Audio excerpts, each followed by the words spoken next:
What is going on, guys? Welcome back to the channel. It's your boy Sly Jordy, and welcome back to F124 Driver Career Mode.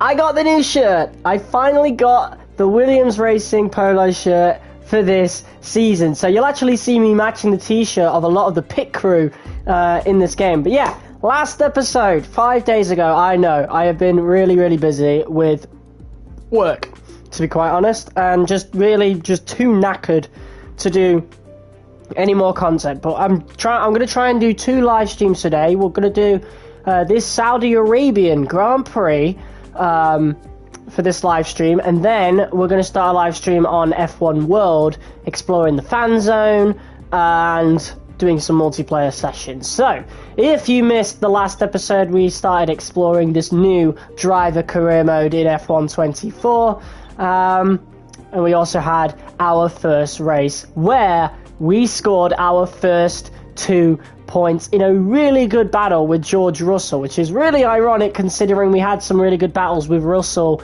in F1 23, ended up being our teammate in the final season of MyTeam. So it was quite poetic that we were doing that again. Yeah, we really started to get to grips with the new handling model. Of course, I think there is a patch coming soon, tweaking it a little bit, but I'm actually quite fine with the handling. I do think the AI difficulty should be a little bit tweaked, because sometimes they kind of get this little speed boost. I don't know how to really explain it, but you'll know if you were there last episode. But yeah, a pretty good race. Difficulty, I don't even know what our difficulty is, but we've got it quite high at this point. Well, not even quite high, like we've got it lower than we had in F1 23, so 10 AI difficulties lower, so the AI is definitely quicker on F1 24 than they were on F1 23, that is for sure. Hopefully we can move that AI difficulty up at some point, we'll have to see, but yeah, without further ado, it's time to advance time and get ready to get into the Saudi Arabian Grand Prix. Now, I feel like we're going to struggle at this one, quite simply because, you know, we were dealing with a lot of pace issues. You know, that we were able to keep up with Russell, Hamilton, Norris and Sainz, because Norris and Sainz, they were fighting quite a bit. Hamilton did his best to, you know, give Russell DRS to keep him away from me, but again, we were better in the corners. It was only on the straights where the Mercedes was definitely quicker, and we really scrapped for that P9. We really fought for it, to be honest. But that DRS train really helped us keep away from Albon as well, and really stretch our gap away from him. It's a shame though, because if you guys saw the qualifying, we had both Williams in the top 10, because Russell was knocked out in Q2. So yeah, it's good that we've got a teammate that's pretty close to us, but let's keep him behind us, shall we? Anyway, Jeddah, here we come. Let's actually have a look at the specialists first. Alright, so we've got complete 2 sessions without damaging your car. I feel like that's a lot more difficult than it says, because sometimes you can get like floor damage like really easily in the game. Complete 3 laps using at least 2 different engine components during a race weekend. Why would I change an engine component now? What on earth? It's only the second, you know, race of the season. Alright, 2 sessions without damaging the car. Let's go with that. We got some we got some new ones. So we got the QA tester, which will be for durability. And then we've got strategy analysis, which I forgot what he's for, or she, sorry. This is for the practice program. So complete a driven lap in 2 different sessions. Perfect 1 practice program during a race weekend. Let's just do this one. It's really easy. And we got the QA tester. So this is for durability. Spend over 45 seconds in 4th gear during a race weekend. Lift and coast for 25 seconds or more during a race weekend. That one's going to be really easy to do, because we do all the sessions, don't we? We've got a goal available here for chassis. Complete 5 laps without any penalties or warning during a race weekend. Complete 10 laps during a race weekend. In and out laps not included. Let's do that one. Alright. So these two are unavailable, the aerodynamics and the powertrain, guys. We've got goals set on all of them. We've moved up a little bit. We started at 65 overall. We're now 66. These are your active accolades. These are new. I didn't look at these last episode. You will work towards these, and each accolade has multiple tiers, just to keep you on your toes. Highlight an accolade, and you'll see what it is, how to complete your current tier, and the rewards. When you've completed one, it will appear down below for you to get all nostalgic and reminisce on past glories. That sounds cool. I am a big fan of checklists. Like, I know some people don't like that when they add this stuff because it's really just words on a screen, to be honest. But, you know, the reason why WWE 2K16 and WWE 2K17's My Careers hold up so well is because of things like this, these little checklists, you know. That's why, you know, you don't really see people go back and replay My Rise in the newer WWE games, you know, but in the career modes, we had, like, checklists to do, you know, certain rivalries to do, and this is cool. I do hope at some point in a future F1 game they take even more from this sort of thing, what I've just said. And, you know, in WWE 2K17, we had, like, the Paul Heyman Guide Challenge, where you would have a checklist of certain superstars that he would want you to go after. It would be really cool if our agent had some challenges of certain drivers for us to have a rivalry with and try to complete those, not just within the course of a career mode, but perhaps over the course of a single season. I feel like that would be really, really cool, in my opinion. Across your career, you will always be compared against your teammate in a few different ways. Teammate battles are ongoing rivalries with rewards given every race weekend based on performance. Close points tallies can trigger a championship narrative rivalry. This compares your own points tally with your rivals, with the goal of outscoring them by a significant margin to win. Rewards are given upon completion. If your ratings are close to another driver, it can trigger driver ratings rivalry. The goal is to achieve a big gap over your rival. Rewards are given upon completion. Each rivalry has an intensity level. At key moments throughout the season, this may increase for one or more rivalries. A higher intensity level means you'll need to do more to win, but you'll earn more rewards.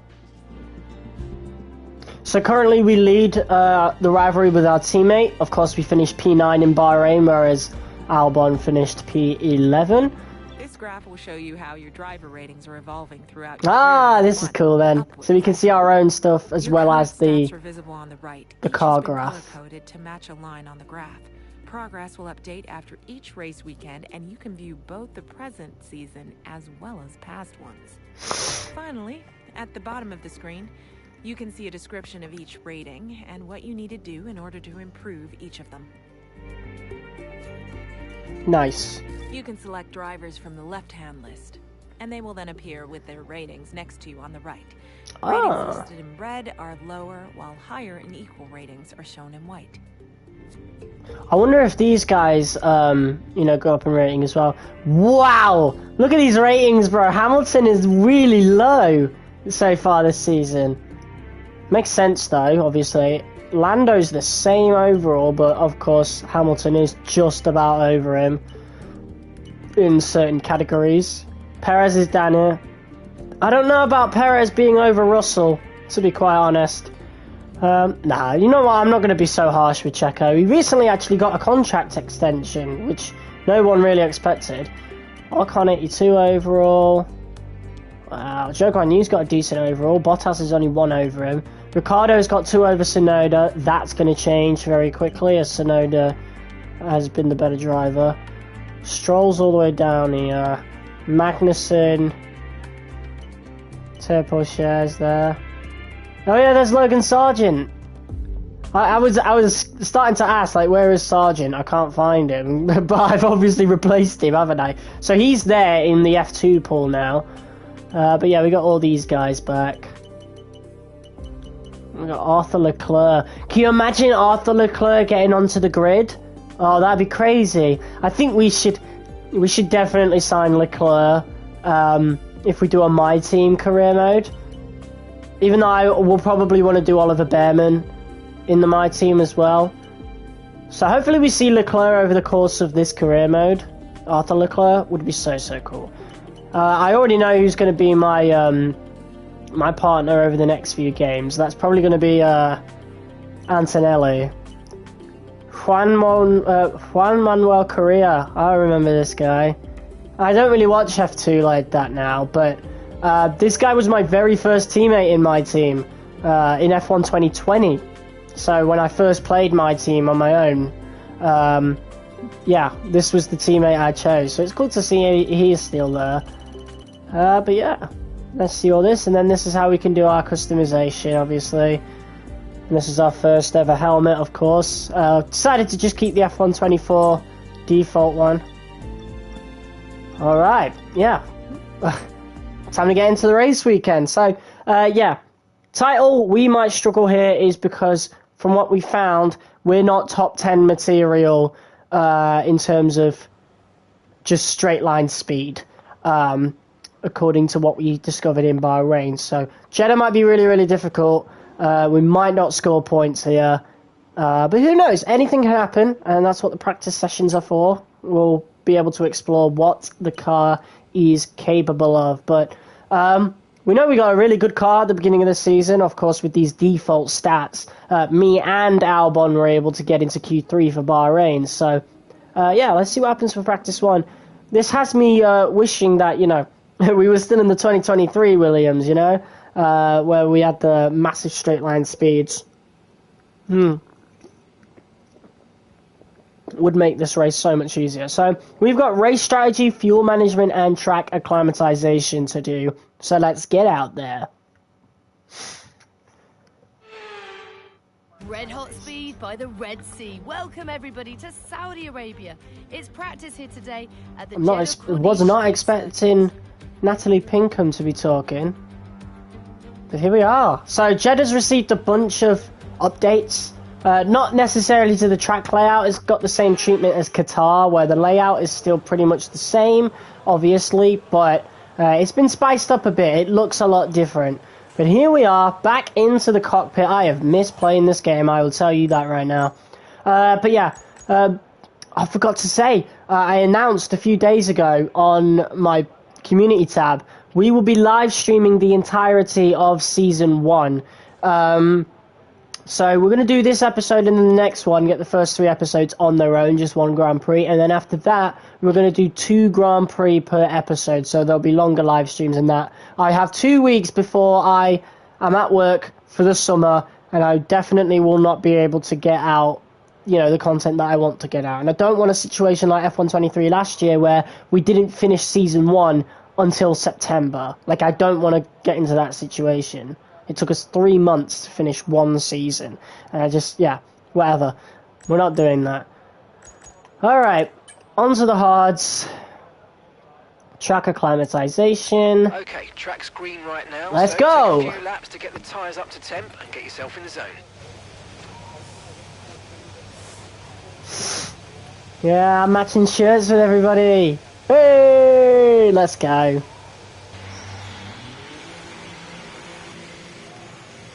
Alright, put the cam back there. Here we go.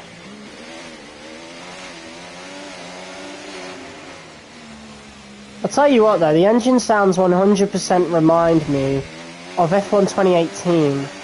I don't know why, but I feel like the engine sounds in some ways have regressed, although I do prefer certain engine sounds to F1 23. I think the Ferrari engine's better in this game. I think the Renault engine's better. I think the Red Bull engine is worse. And I think the Mercedes engine is well better. Oh, and also the F1 World Car no longer uses the Mercedes engine like the F1 23 one did. It uses the Renault engine, which I thought was a great choice. Because, you know, only Alpine used the Renault engine, so it's like, why not just have the F1 World Car that uses the Renault as well? But yeah, we'll have to work on our setup a little bit. Let me turn the front right bias down. This should be really fun. I'm really looking forward to it. Let's actually have a look at our components. We've already got the MGUH at 10%, the gearbox at 11. That's from one race weekend. Then again, you know, we're at default right now, so obviously they're going to be going up at an increased rate compared to what I'm used to, which was MyTeam, maxed out cars where the durability was insane throughout the course of the season. But anyway, here we go.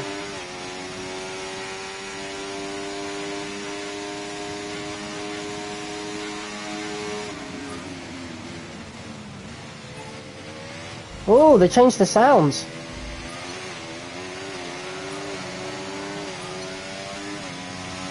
That's weird.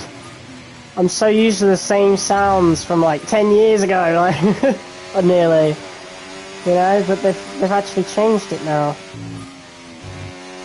Yeah. Definitely going to be difficult now. But the curbs are not nearly as deadly, so Jeddah is already like so much better to drive for me.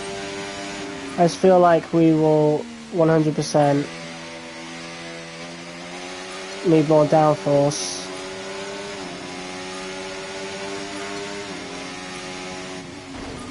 Oh shit, really smacked the wall then. Everything seems to be fine, I think. DRS zone coming up, get ready to open it. Distance is on your MFD.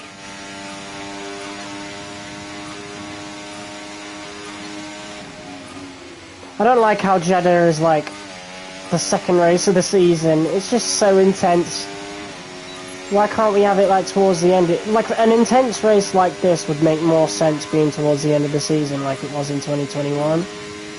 I don't know why they have it so early now.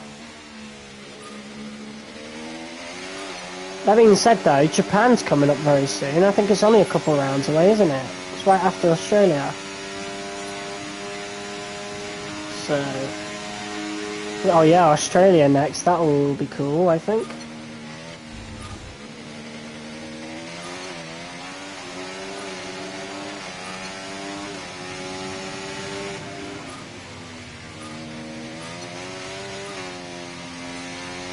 Fuck's sake.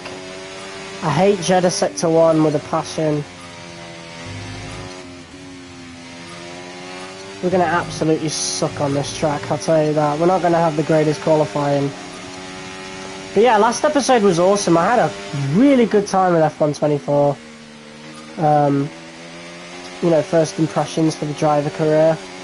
We've got the difficulty spot on, in my opinion. So... that's what matters, doesn't it?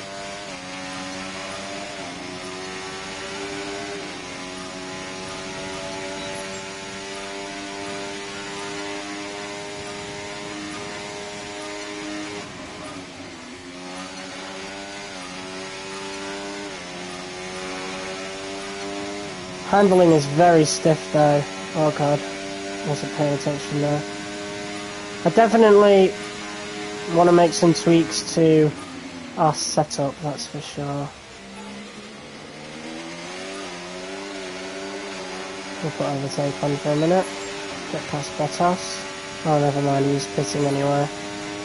Alonso set a lap. We're about 1 second off of that, so there's the difference in the tyres. I've got a Ferrari coming up behind me.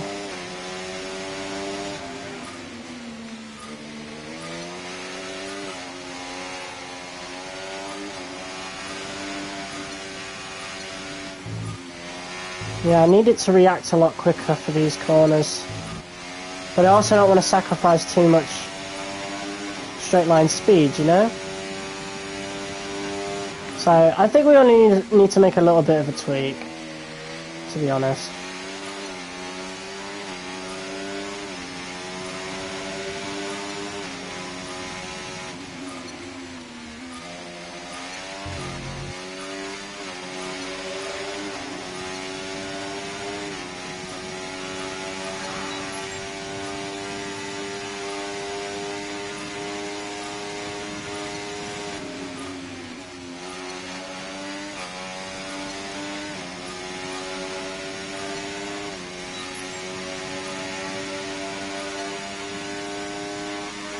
There's another Sauber coming up.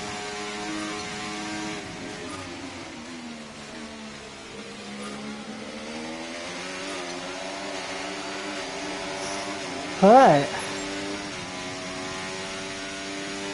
Okay, test complete, and that was a really good job indeed. We got a lot of valuable information out of that. Well done.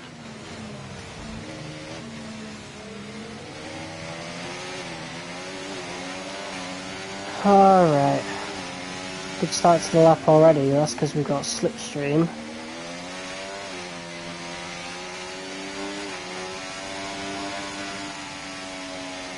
Yeah, see, I can barely get the car to go around these corners.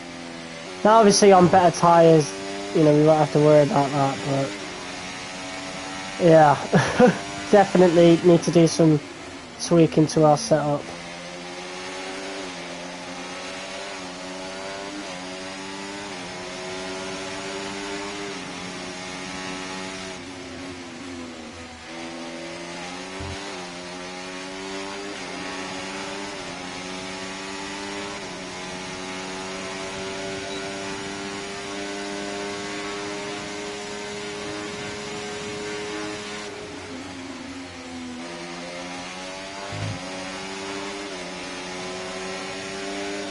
Let's practice our overtaking, shall we?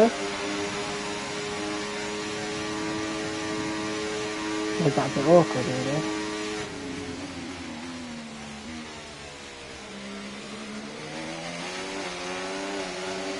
Alright, let's have one more lap, and we'll put it on hot lap for this as well.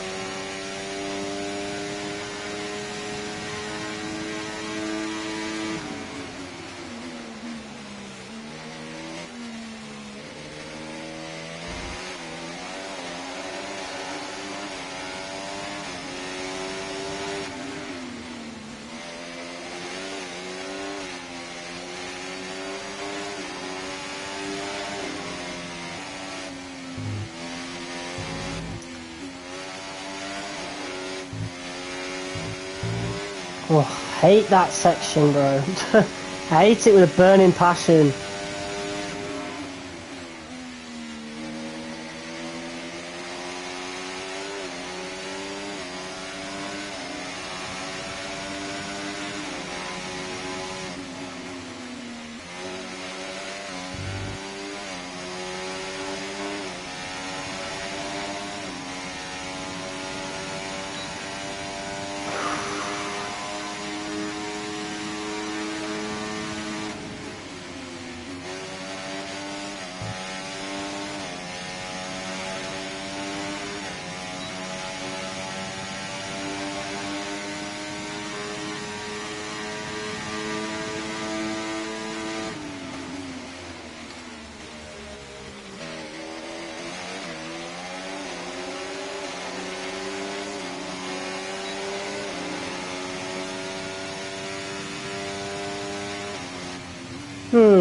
Oh, we lost pace across the line. So I don't even think we set a faster lap. Strange. Alright, well. Understood. Stopping this lap. Time to pit and see what we can do about the setup. Because it's very hard to get through this section so far.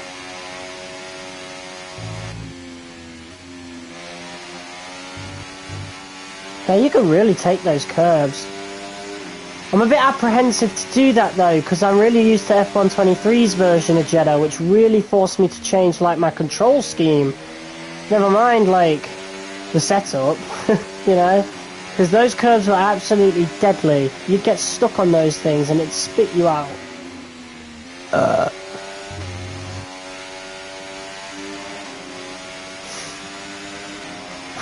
Okay. Wow, Albon's gone P3 on the mediums. I wonder what time he's set then.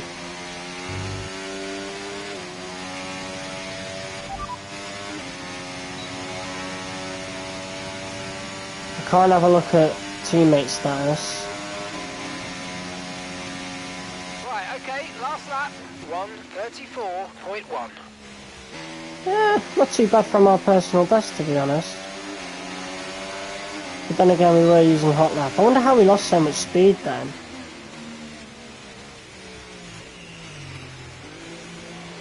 I do want to start perfecting the pit limiter stuff, because it might cost us in future.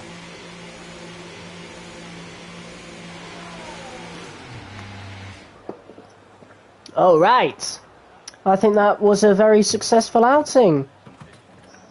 Right, boys, get me in.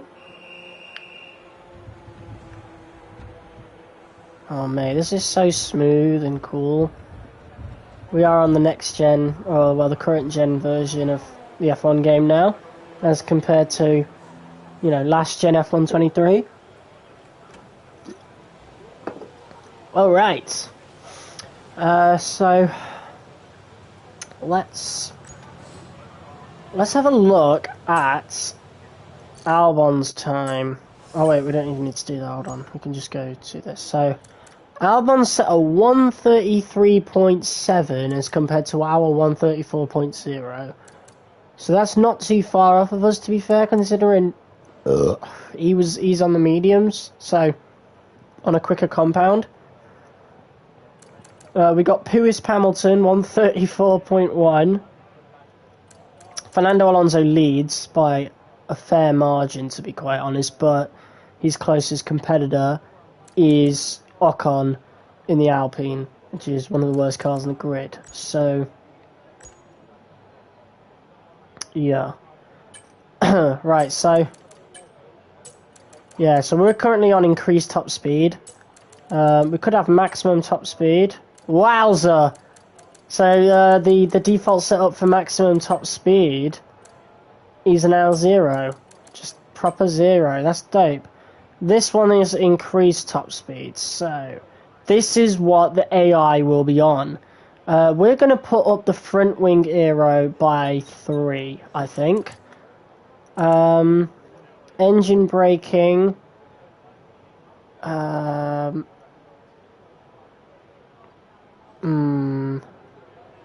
Hold on. So let me just switch off the camera.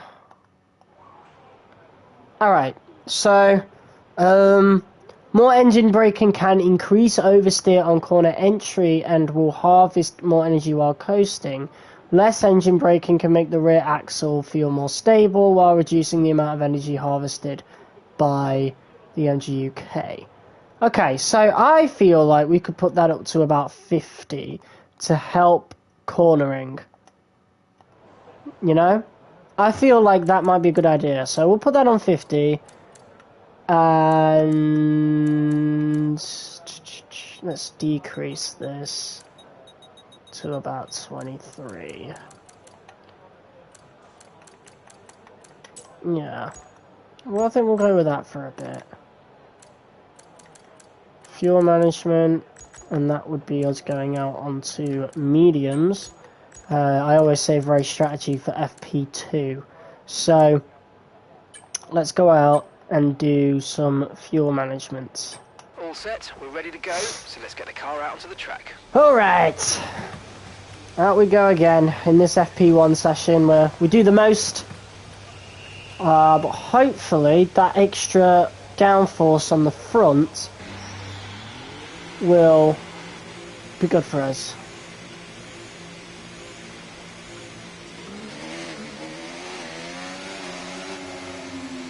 There's a car just coming round, I'm going to let them pass.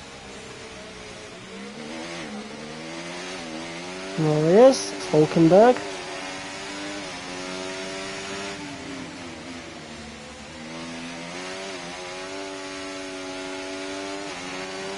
Tyres are a bit cold right now, so let's take it easy through here.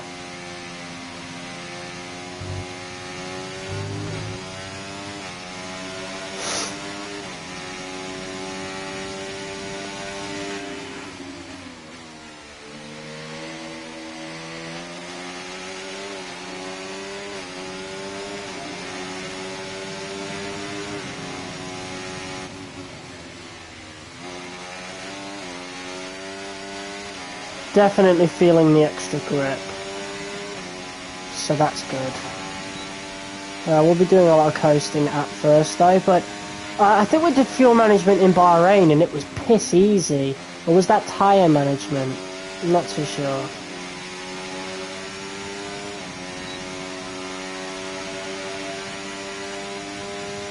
We've got 12 minutes left of the session, 3 laps to beat the program.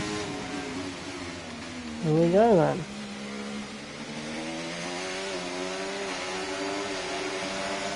Well, I can't use the RS right now. Stuck on medium. Or at least I can't put overtake on.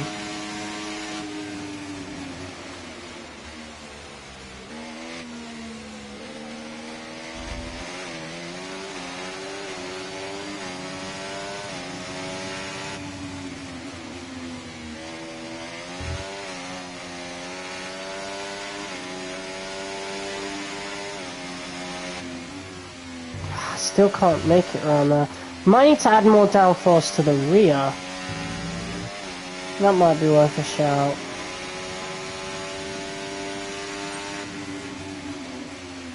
Clean sector my arse.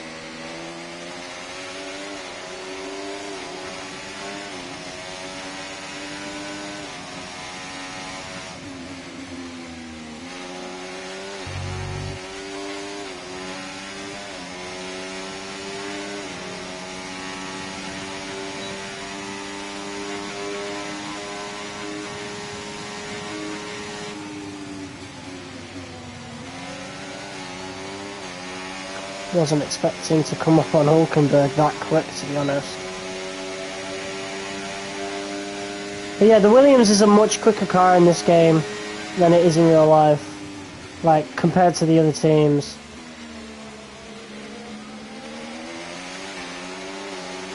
We got that mostly in the green though. And a second on the Delta.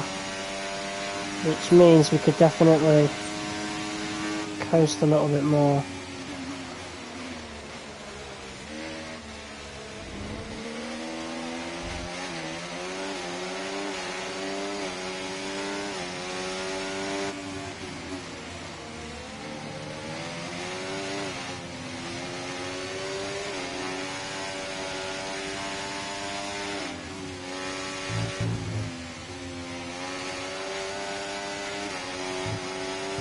Still barely make it through there.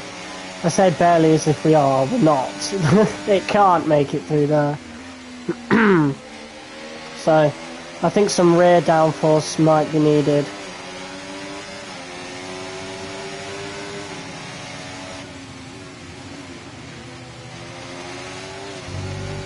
I think Hulkenberg might be doing the same program. How are we doing? I'm doing good, Philip. How about you, buddy?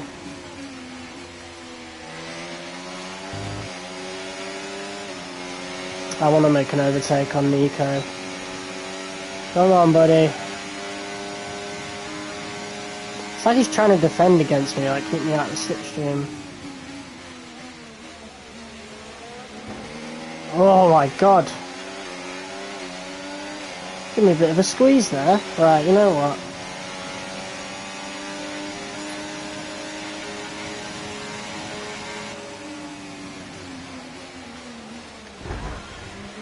Jesus Christ, give me some space, Nico. Fucking hell. Chill. Doing great. I just bought F124. It comes in 2 weeks. I don't know why so long, but I'm excited. Oh, you'll get it in time for the new handling patch. It won't change too much about the game. It will just tweak some stuff that people didn't like. So, yeah. You'll get it in time for that, that'd be cool. Why didn't you not get it, digital? I got it digital, so then you could play it straight away.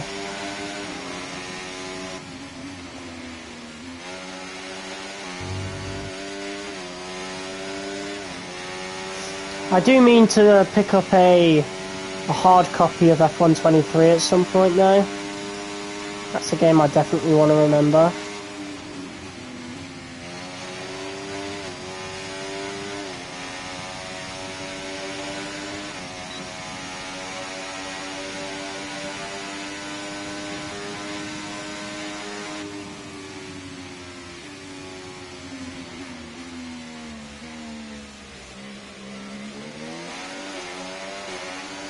Oh, hello. Hold on, let me coast. Get that in the purple. Well done. We've got some excellent There we data go. with that run, so come on back to the garage and I can take you through the numbers. Ooh, I will say this. Now, I don't know if this is a current gen thing or if it's just an F1 23 to 24 thing, but F1 24 has a much better sense of speed. It feels quicker. I mean, it is, but like, you know, it can be quicker but not feel quicker. It genuinely feels quicker.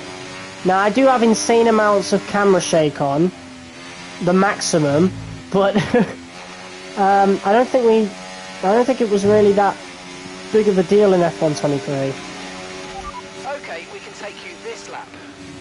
Either way, that is us done with free practice 1. I'm going to add some extra downforce to the rear. It will make us slower, however, we'll be able to get through the corners a lot easier. So, I'm not too fussed.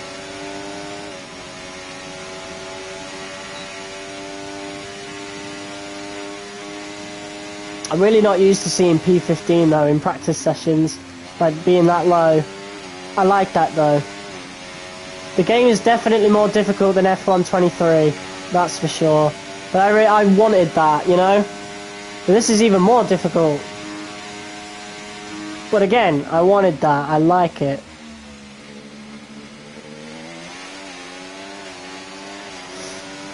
Alright.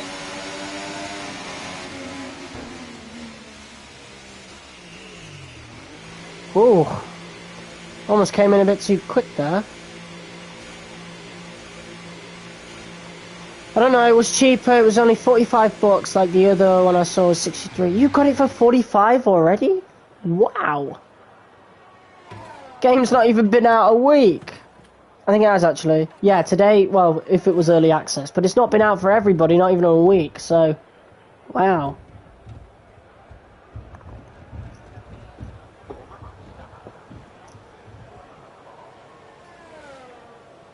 Alright. Yeah, that was a really successful FP for me. FP1. We missed stay within the racing line. How can you I guess that might be sector 1 actually. I was gonna say, how do you get off the racing line on Jeddah? Like, it's the racing line and that's it. Like, the track's not big enough. Here's something interesting. Stroll has gone quicker than Alonso. Although Stroll's probably been out recently, so take that with a grain of salt, because Alonso came out quite early on the softs and now he's on mediums. Perez is looking quick though, 4/10 quicker to be exact, and they're both out. Well, they're both in the garage now, so they would have both been out at the same time. Let's go into our setup and add 3 onto the rear wing. What's balanced? 25. So 16, 16, I think I'm happy with that. Well, I might not be, but you never know. Got Bottas. I wonder who's going to be the second driver for, you know, Williams next season. I'm hoping for Bottas. I want to see Bottas back at my team, you know? But some people are saying it's Sainz, which would be crazy, you know? That's a crazy steal. But Sainz could go to Aldi. Like, why would he go to Williams and not Aldi? That's what I want to know, you know? Like, unless there's like a preference thing going on. Like with me, if I was an F1 driver, I don't care how bad Williams are doing, I'd want to drive for them. Lando on the hards. To be fair, it seems like the AI aren't doing the greatest in that sector neither. Let's actually watch Bottas and see how he does in sector 1. So he's on the mediums.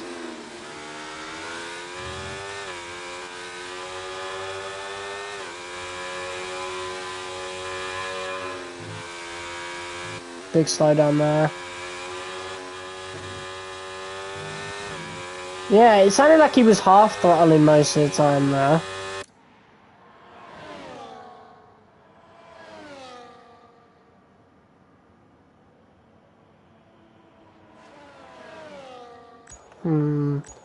Alright, that is interesting. Anyway, that's us done with the session, so let's just Fast forward through it and get ready for FP2. And if today's practice is anything to go by, we're in for an P15 in FP1.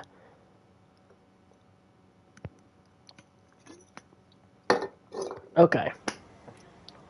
Oh mate, I love this. I got so hyped over it, didn't I? That's a lot of screen tearing, by the way. This needs work. I don't think it looked this bad last time. Like the motion of... Unless that's... Is there even any blur on that? Or is it just like jagged edges screen tearing? I don't know. That was awful though. Like even when moving slow... Oh god. Makes me feel sick. But yeah, that's the shirt I've got. Look at that. Look at that. Oh yeah, baby. Okay, whatever. Let's... I mean, I was so hyped when we got into this, like, got into the workstation for the first time, and you can actually see your teammate across from you now. That's just so awesome. Anyway, FP2. Let's actually have a look at these first. Complete 2 sessions without damaging your car. Complete 10 laps during your race weekend. Spend over 45 seconds in 4th gear. We've actually passed that goal now. So, that's good for durability. Complete a driven lap in 2 different sessions. We're about to get that done. Alright. Out to the track. Ready to do some race strategy.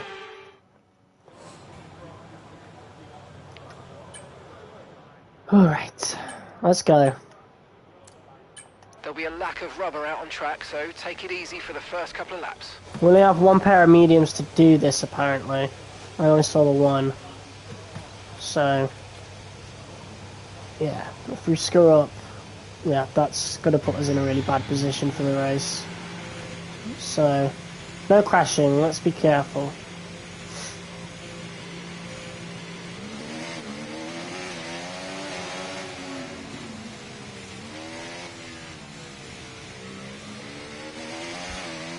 Here we are, Jeddah at night, how it's supposed to be. I love how certain sessions are in the day though, that's awesome. It's a shame we can't do a Las Vegas practice session in the day.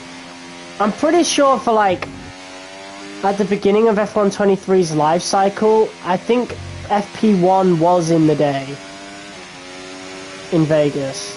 And then obviously when the real life thing happened they changed it.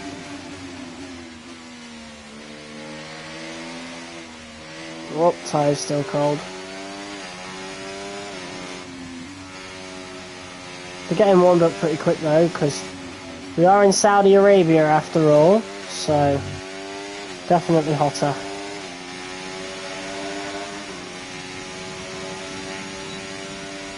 Which is good for warming up the tyres, not good for prolonging them though.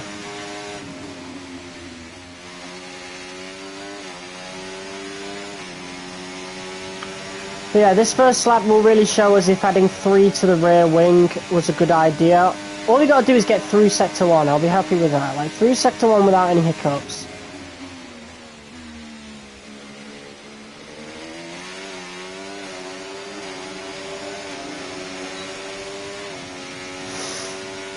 Okay, here we go.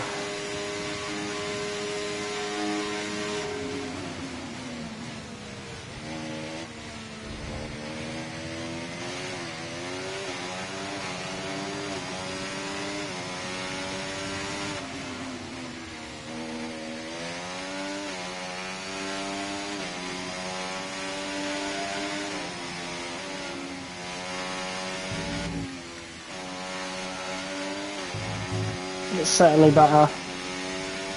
Yep, that is a lot better.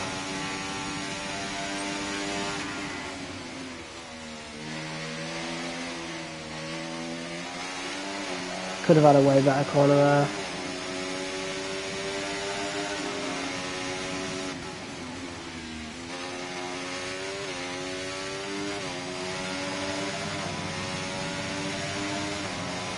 See people watching, what's up?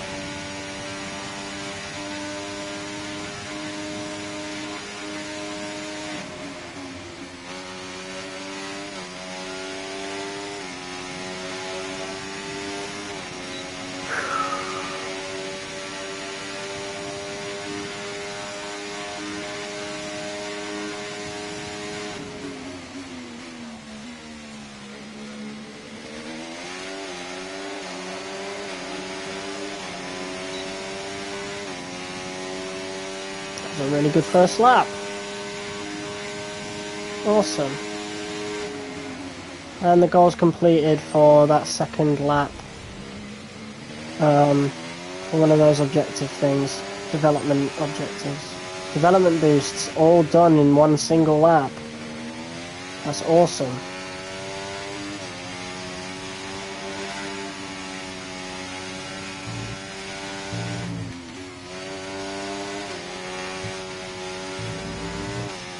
Yeah, you can really bully the curbs now. I like that, I'm not going to complain. I mean, I don't mind it either way, but for personal enjoyment, I definitely prefer the curbs to not be as lethal. Would be cool if there was an option to toggle it on and off, though. Oh, I knew that was going to be close. Yep, and that's caused some damage to the front right, I think, anyway.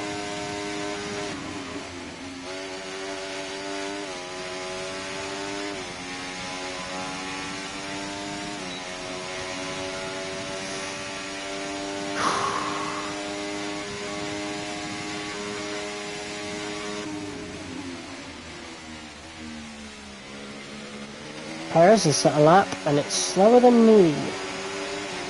However, I did use overtake on the first one, so not really indicative of proper pace. So take that with a grain of salt.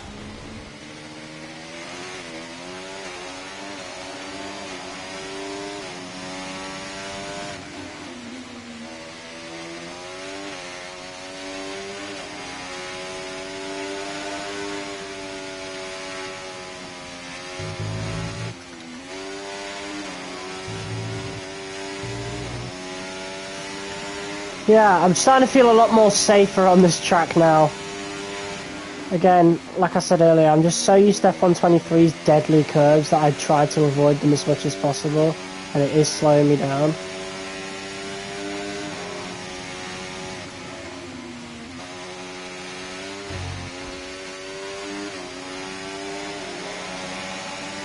Verstappen and Alonso setting some really good times. They are right next to each other on the track.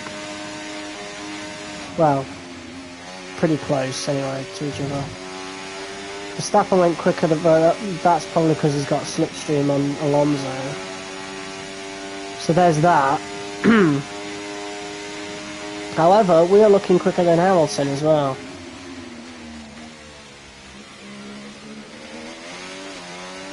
Whew.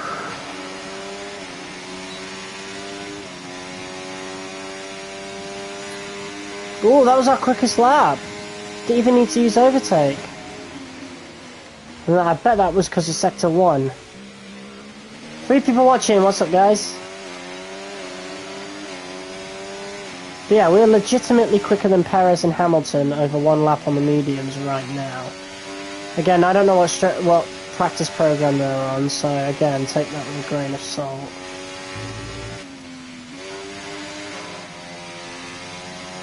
A lot of revving there. That might cause some wear onto the gearbox. We've already lost 2% on pretty much everything since the beginning of the race weekend. So it won't be long till we have to replace some parts here, which will be really weird because we only had to replace stuff like once in F123, like when we had the maxed out MyTeam car, because obviously durability is like through the roof. Yeah, Verstappen's right on Alonso's arse if you were looking at the minimap then. Hitting the wall a little bit. Tyre wear looks decent though around here. Like compared to Bahrain, like it's really tame. Which is good. But that basically means let's not use the hards. You know? I mean, unless the softs are atrocious, but we'll have to see. Right, final lap on the mediums anyway.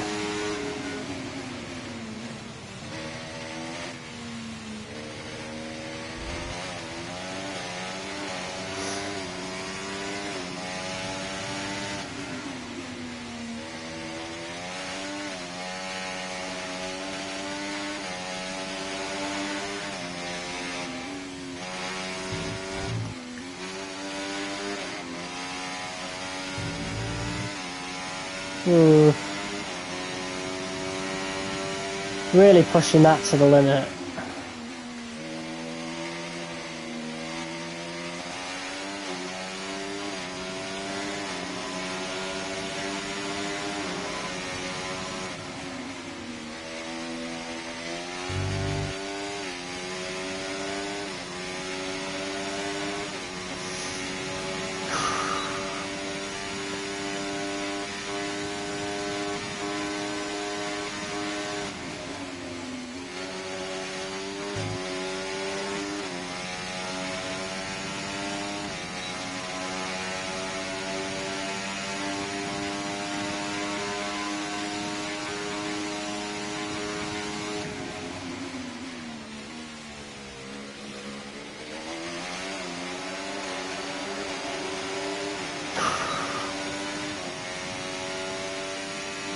Okay, test complete, and that was a really good job indeed. We got a lot of valuable information out of that. Well done.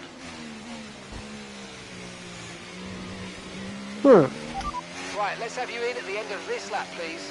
That was perfect, that. We have some really good pace compared to other people, according to the leaderboard anyway. I don't know how reliable that's going to be for qualifying, especially since we finished P15 and FP1, so you never know, to be honest. But that weren't bad at all.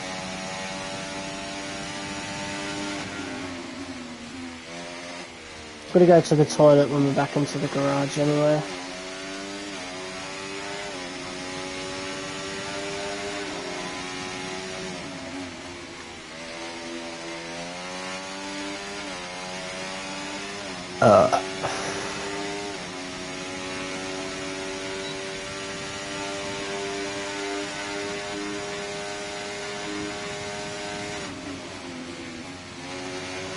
Really close to the wall then. Oof. Mate, Monaco's gonna be hell. Absolute hell on this game, I guarantee it. I'm not looking forward to that. Especially in cockpit cam, oof. It's gonna be rough. It could be rough, anyway.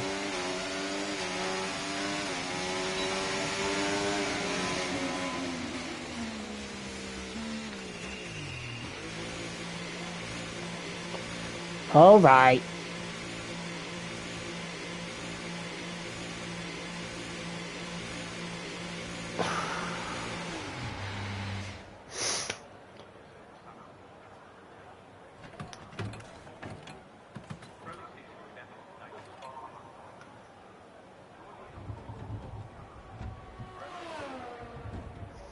Has Albon been out for his lap yet?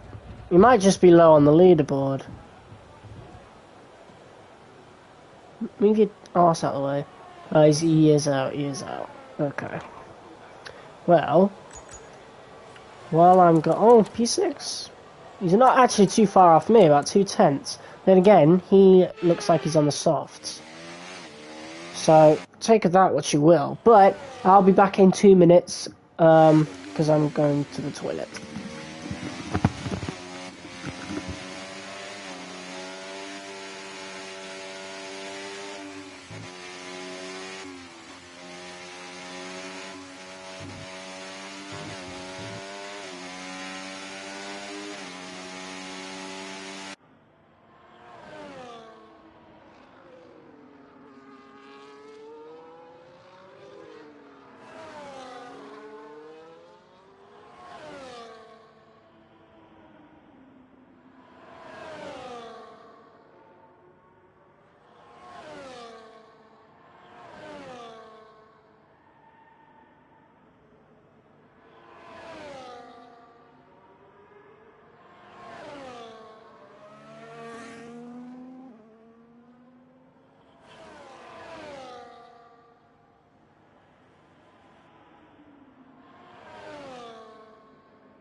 Alright, we are back.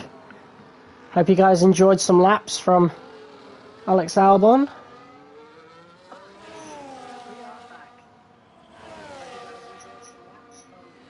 Okay. Audio's on. Let's now go on to the softs for the rest of this session. Okay, that's all the checks complete. We're ready to go. Alright. Let's go, baby.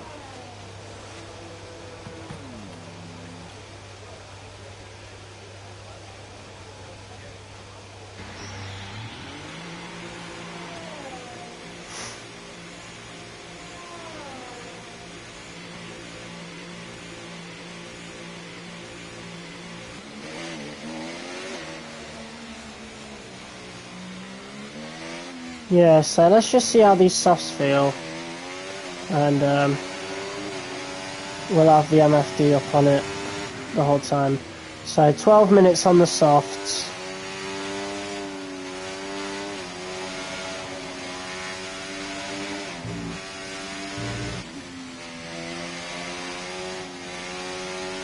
Still cold. At least they feel cold anyway. It's already 2% wear. Oof. Not even a lap in. So it looks like there might be a lot of wear on the softs, that's for sure.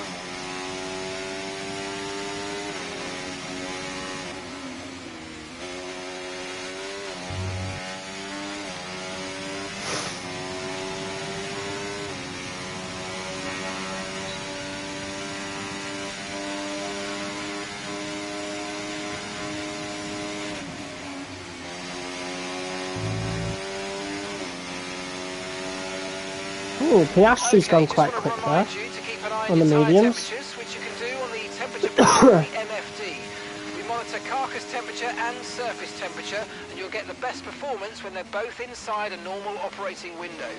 Surface temps tend to fluctuate faster, so try a few laps with the data open and get a feel for how to control them. Alright, here we go then.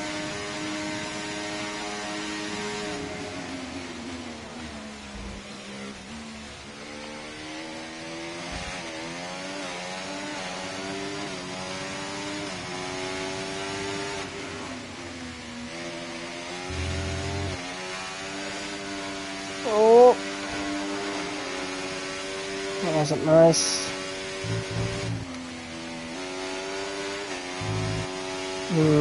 Not sure how I feel about the softs right now. I don't think they feel very good. At least not in this first lap anyway. Already 3 tenths down,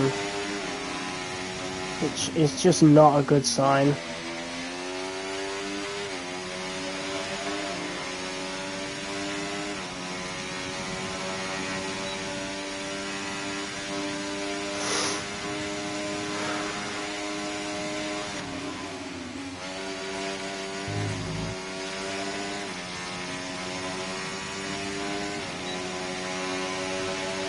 For people watching, what's up?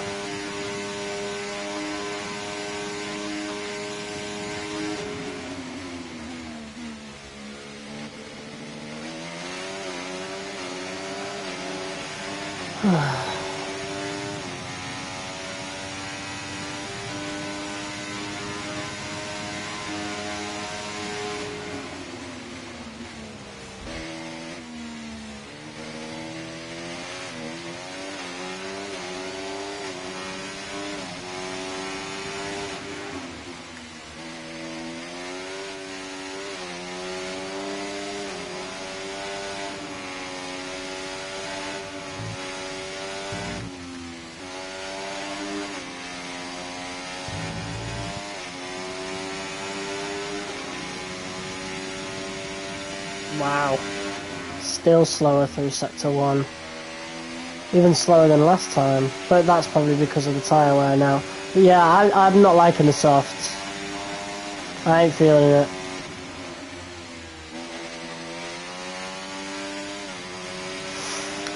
I'm not feeling the softs, guys. I think we might be looking at a mediums to hards strategy. Or something like that. I just don't like how these feel.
That was good. How much time are we getting there?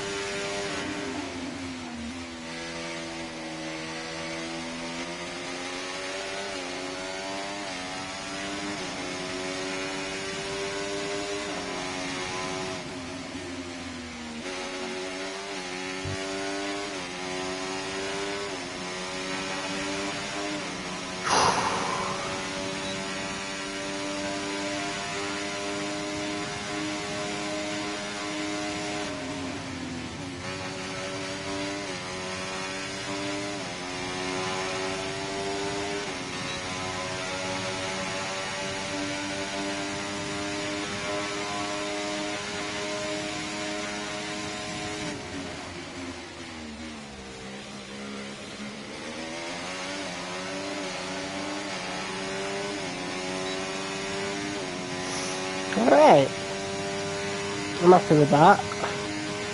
However, that's 3 laps and already 23% tyre wear, wowza. Rough. Pitting this lap then, coming to the pits at the end of this lap. And that pretty much wraps up our FP2.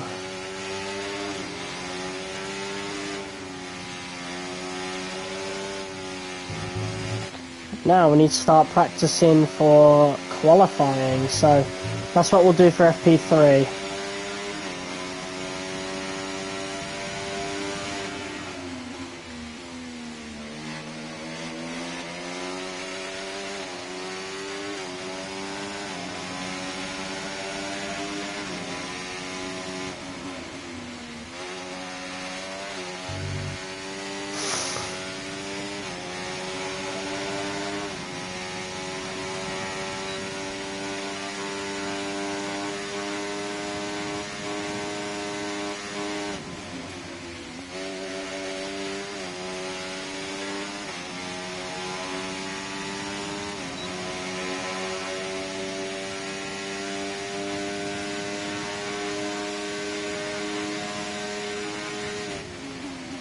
Both Alpines are really close together.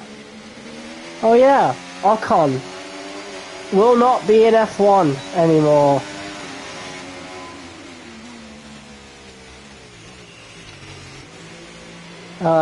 They're kicking him out of Alpine in real life, so that's crazy.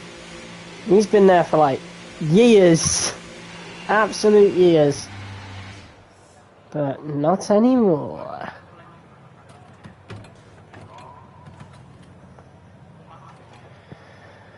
Alright, that was really good. Oh man, look at the clipping there. Jeez, that needs some improvement, don't it? Pretty sure that wasn't an issue in any other F1 game, but we move. Oh, it reset itself. I saw the hands move then. There you go. See, now it's fine. I mean, it just looks like, you know, PNGs of hands. Oh, it looks like the legs are just PNGs, which they probably are, to be quite honest. Then you never see them move, do you?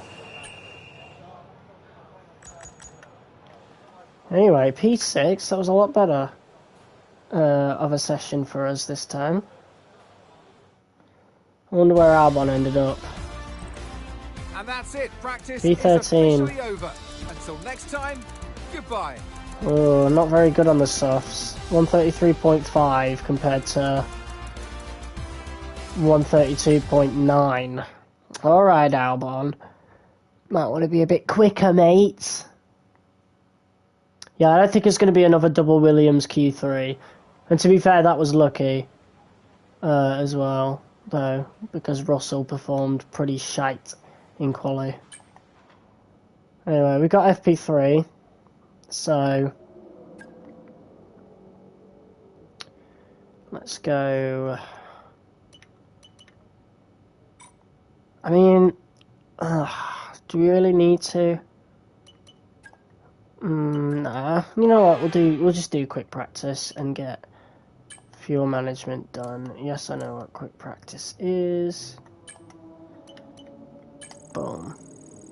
Yeah, they've changed a lot of sound effects. There we go. End session. Boom. Right, time for quali. It is time for qualifying.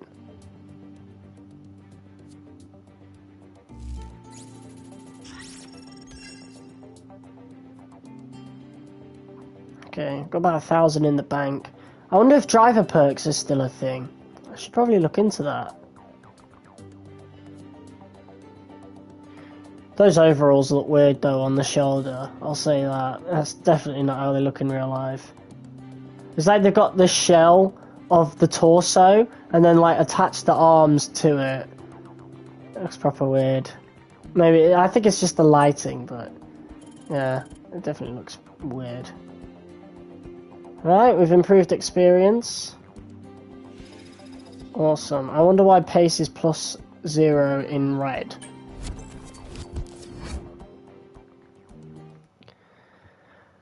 Alright. Qualifying 1. Oh man. This is the moment of truth, guys. This is the moment of truth. Jeddah is the fastest track of the season and has the most corners. The track is narrow, so keep an eye out when you're making your way through the traffic. Turn 22 can catch a driver off guard, so make sure not to push too hard at the beginning of Sector 3. It's going to be a long race, but try to have fun out there. Good luck this session, we're all expecting a good result. Elena, are you now? Because I'm not expecting a good result, considering our weaknesses in Bahrain.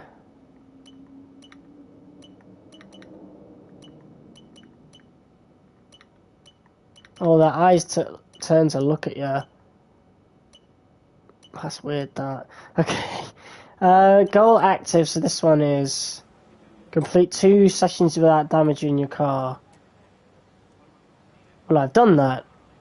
Except I haven't, because there's floor damage. There's been floor damage. Even though it never came up every time I pitted in, so I don't know what they mean by having not done it yet, because we've definitely done 2 sessions.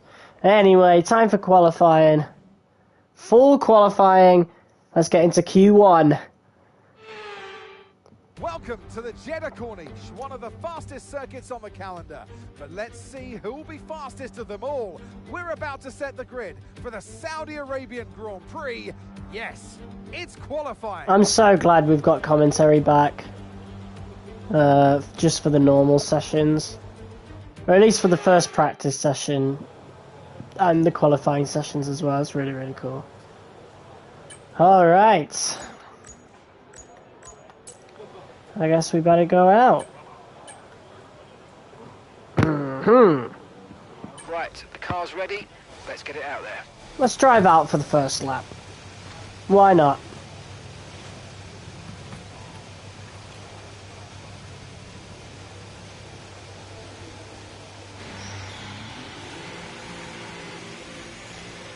Alright, here we go, guys. Qualifying in Jeddah.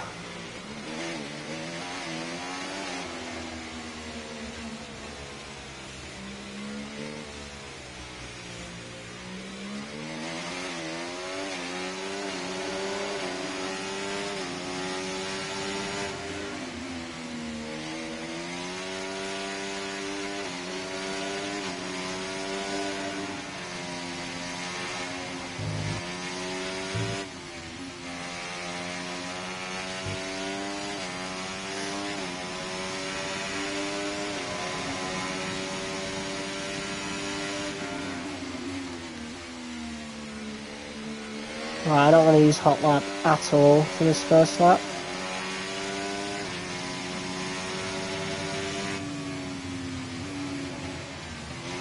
I mean for the out lap, sorry. Doesn't seem to be as much tyre wear as last time. But maybe that might be because the track's all rubbered in from FP3. Perhaps. I don't know. Should have all been rubbered in FP2, because FP1's on the same day. I don't know.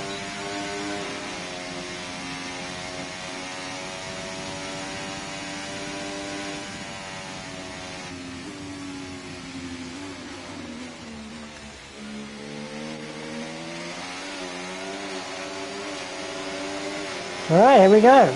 Used a bit of overtake at the start. And now we're on hot lap. Do you play BMNG? No, I don't. Here we go, turn 1.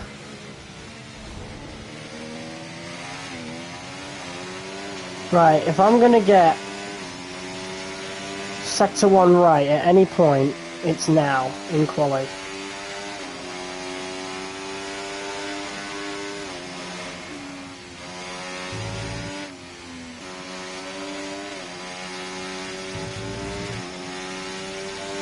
Okay, that felt good. Purple sector, considering there's a Ferrari ahead of us, that is a really good thing.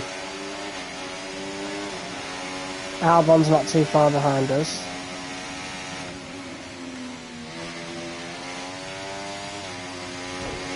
Oof. It's okay though, we're still going, no damage.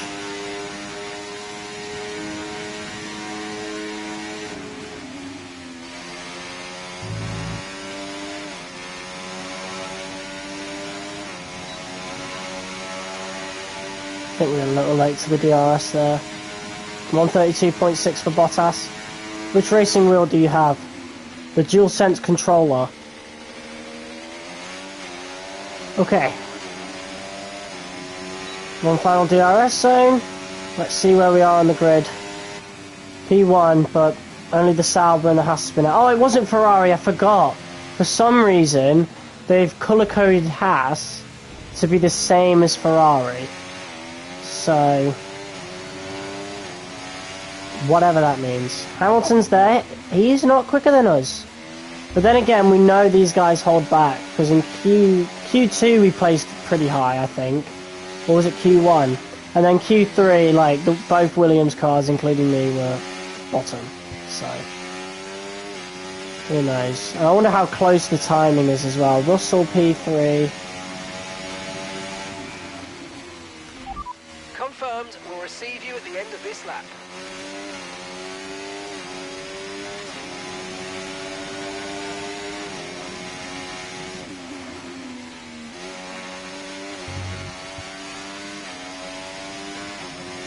Yeah, that's a damn good lap.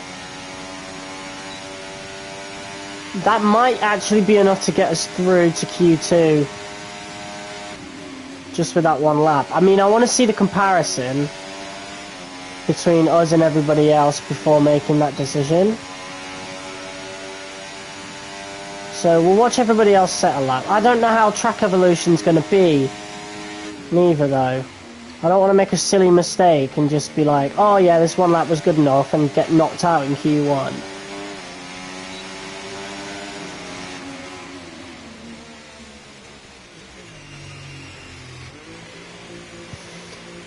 So, yeah. We'll have to have a look.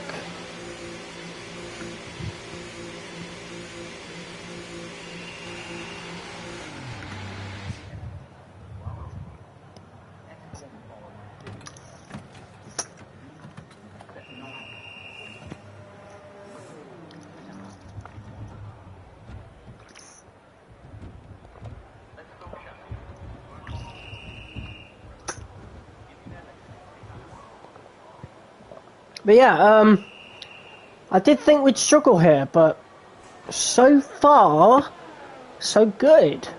We're actually doing a lot better than I thought we would. You know, P2. And again, most people haven't set their laps just yet. Can we get a Max Verstappen on board? here we are then. So he leads the championship so far. He did win in Bahrain, so let's see what he can pull out in Jeddah. We know how good Verstappen is at this track. Third in the speed trap. Oh, to be fair, I did use overtake at the beginning of my lap. Like, when we came past the final corner. And it's P1 for Max. 131.1. Wow, he is way quicker. And that might be track evolution coming into play, but that is a huge, huge gap. But, yeah, so let's have a look. So, P15, we need to make it through to P15. Everybody below gets knocked out. So, Daniel Ricciardo is setting a lap right now. Let's see what he sets.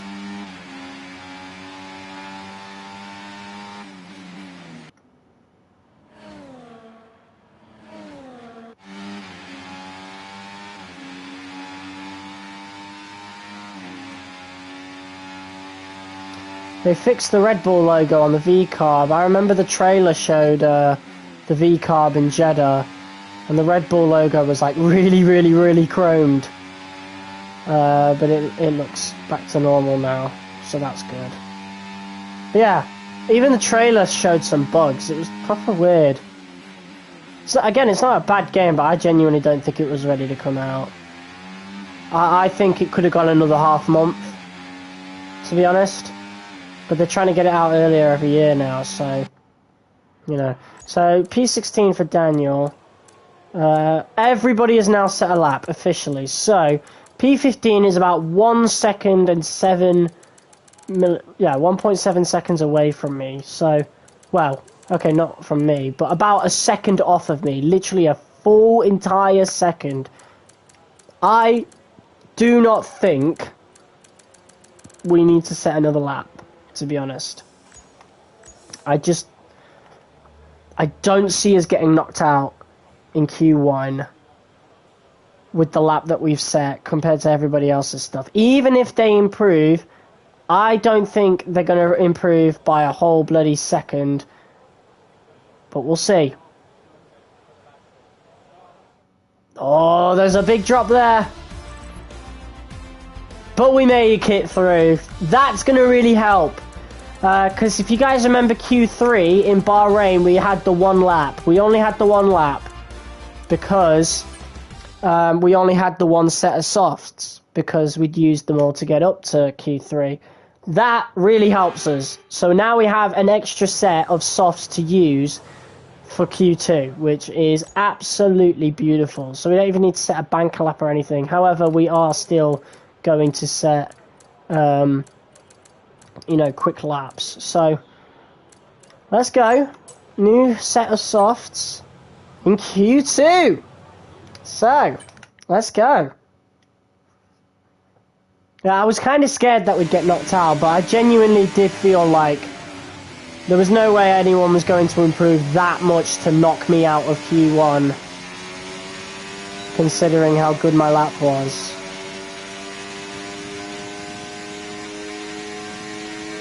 And we're still quicker than Albon as well. Although he's right next to us, which I really like. I like how close our teammate is to us so far. I've never had a teammate that close to me that wasn't, you know, 1-2 in the leaderboard. So, yeah, this is totally different, and I'm really, really enjoying this career mode so far. This might be my favourite career mode yet. Well, I mean, it should be, because it's all been, like, building off since, like, F1 2016, but, you know. I do miss interviews, though.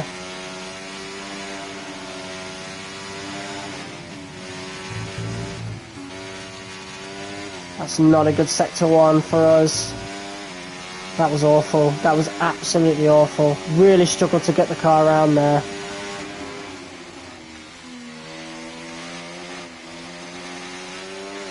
Yeah, I'm really struggling to get the car around now in this particular session.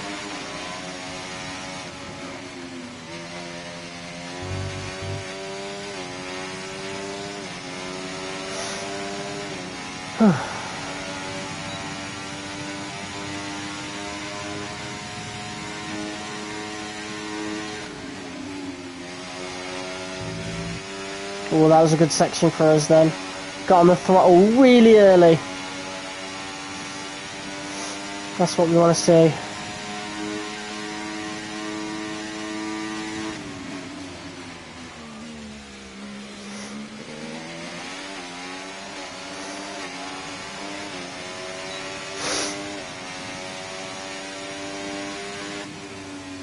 Good lap. 2/10 off of Hamilton. Not bad at all.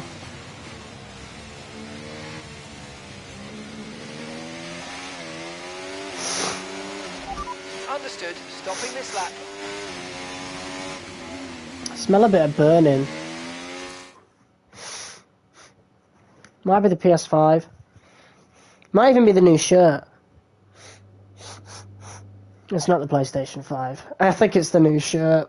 I haven't washed this since I bought it, to be fair, and I got it, like, I picked it up yesterday, so it's like, it smells brand new. Plus I've got a cold anyway, so my senses are a bit warped. George Russell, 131.9. Sainz, 131.4. Very, very quick.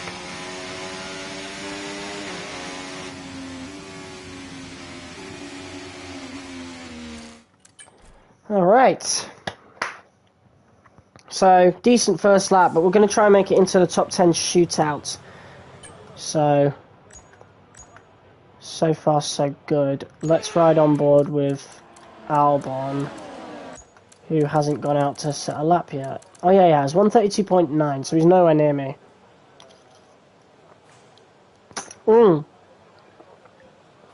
Shows we've got a better setup then, which is awesome. Let's ride on board with Max Verstappen.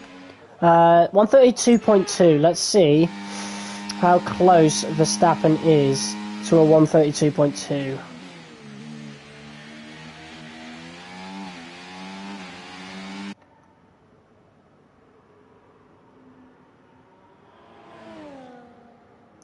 Wow! Woo-hoo-hoo! Max! God damn! That's quick. Almost a 10th away from Leclerc as well. Like, great lap from Verstappen. He's going hard on these qualifying sessions. We took more wear that time, and that's because of Jeddah Sector 1. 8% wear compared to 5% wear, even though it was the same number of time, like, for the lap. But yeah, look, we've got 3 sets of tyres left for the softs. So we got that. And then I always set a banker lap in Q3. So we'll have a soft tyre to spare for the race, which is very useful.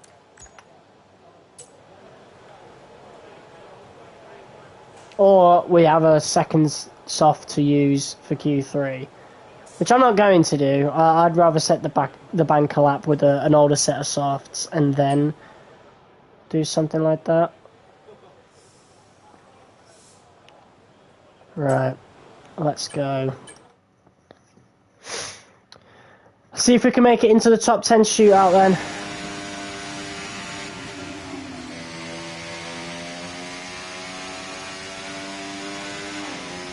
Hopefully I got out in time and no one tries to get in my way. That would be awfully inconvenient.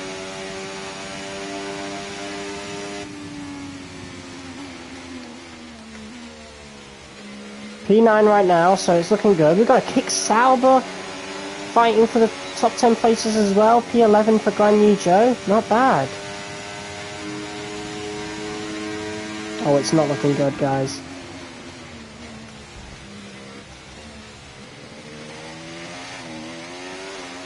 We've got some drivers in front of us who may or may not get in our way.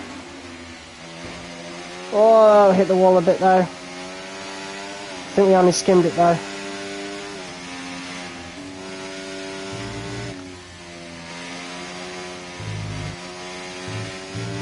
Wow. Very difficult to get through there. Thank you, Valtteri.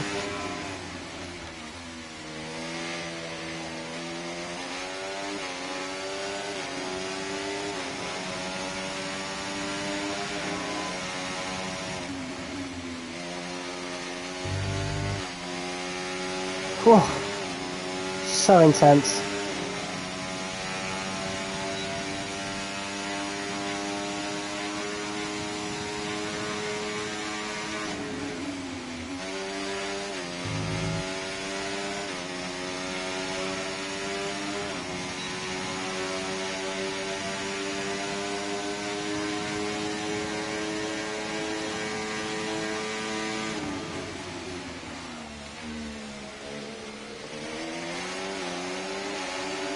Gasly's going to get a nice slipstream off me.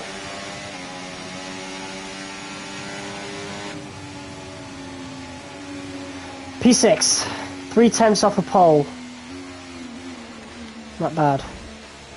Switch off the RS. Still want to drive somewhat quick though, because Bottas is behind me and I do not want to get in his way.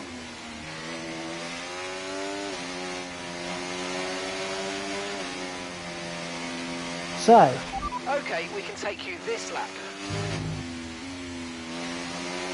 Back to the pits for us. Let's start half throttling now.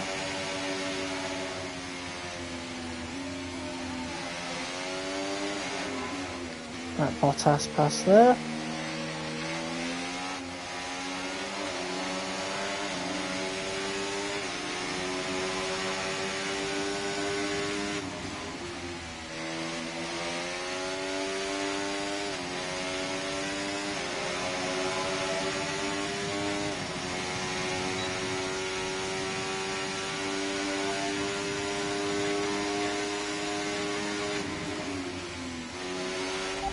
Seconds left in the session.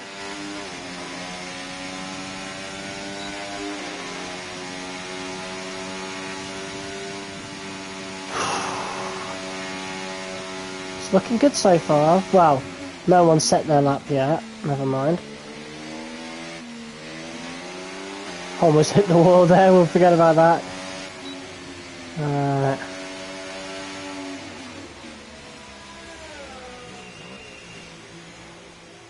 There we go, session ended as we cross the line. P9 it says, but no one's finished their lap just yet, so I don't trust it. I don't trust it. It is enough! We made it! So, who was the guy that was meant to be in top 10 and didn't make it? I think it's Stroll. Yes, it is Stroll. Gasly's last because the Alpine is shite. Yeah. So Stroll doesn't make it through, even though he should with the Aston Martin. But instead, it is the Williams of me. Russell is down there again. Mercedes are just not that good in this game. Makes sense. Although I'm pretty sure the Mercedes is better than the Aston. But, you know, whatever. Once again, we have made it to the top 10 shootout. Just about, though. Like, it's really, really close. Like, we're always, you know, near the bottom. And it's always like one person that doesn't do good enough. This time it was two. Russell didn't do well again, and neither did Stroll. So we have made it through to Q3 instead. Now I'm going to use my 10% softs, and we are going to set our banker lap.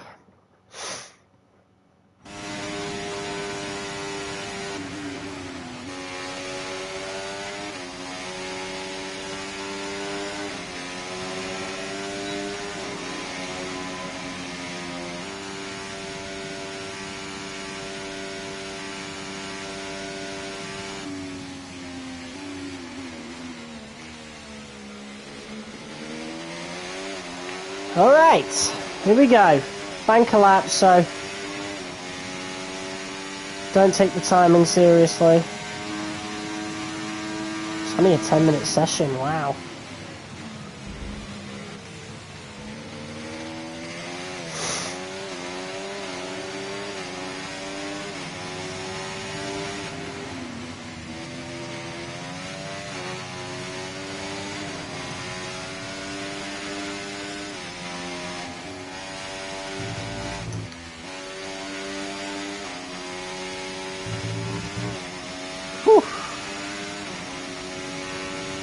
Is it Australia that's next, or is it China, actually?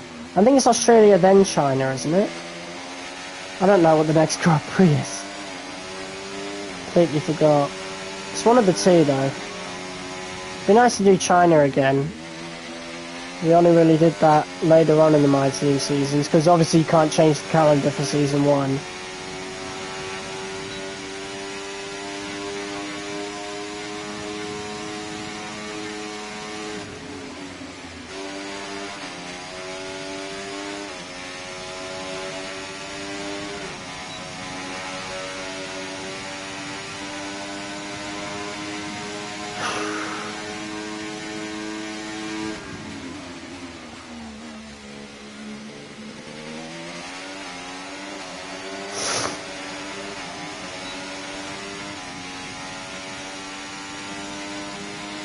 Okay, 6/10 off a pole. Again, that was just a banker lap though, just to get a time on the board.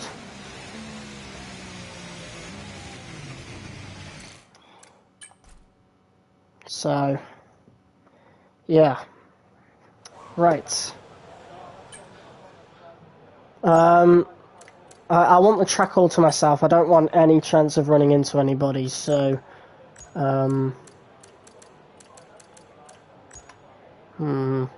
we could go out right now, actually. We'll have to. Just get a lap out before anybody else and see how that compares. Again, I know we're not going to get much higher than P8. If we do, that's a big surprise. Hell, a P8 would be a big surprise, to be quite honest.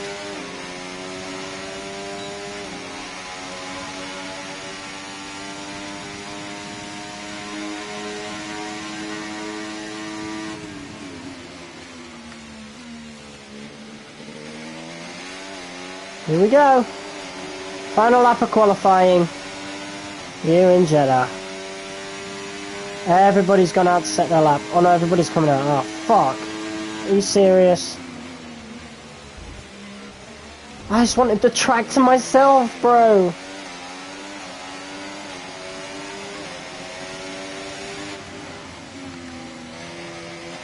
I'm gonna get impeded. Oh, cheers, Oscar.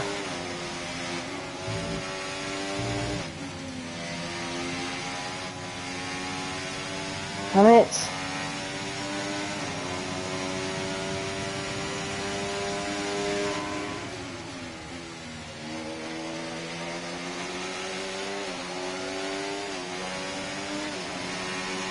You know what? The AI are so much better at getting out of the way. I would have had a crash by now on F123. That's a really good sign, that. Yellow flag's behind, however. Signs moves out the way for me. Yeah, see that? That's awesome.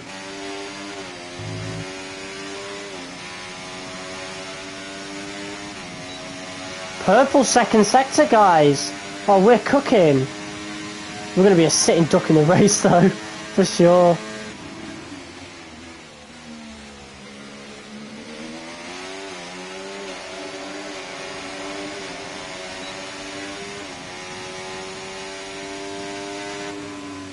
P8, wow. Purple second sector, but still P8. That's crazy. That is absolutely insane. Wow.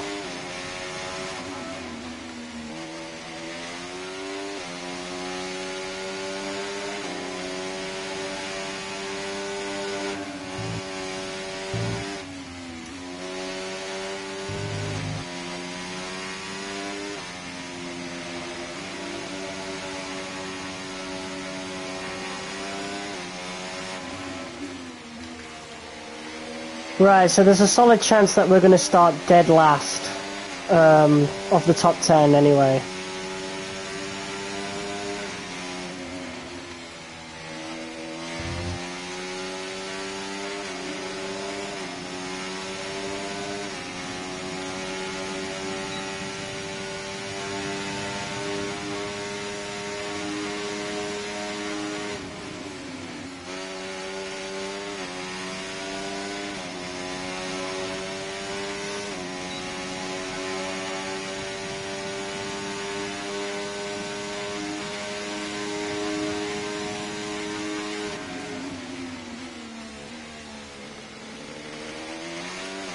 Qualifying complete.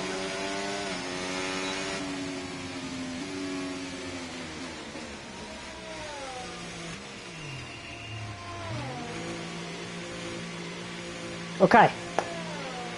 Yep, P10. Damn it! Yeah. At least we gave it a good go, though. I did say we were going to struggle here, so still reaching Q3 is a big flex.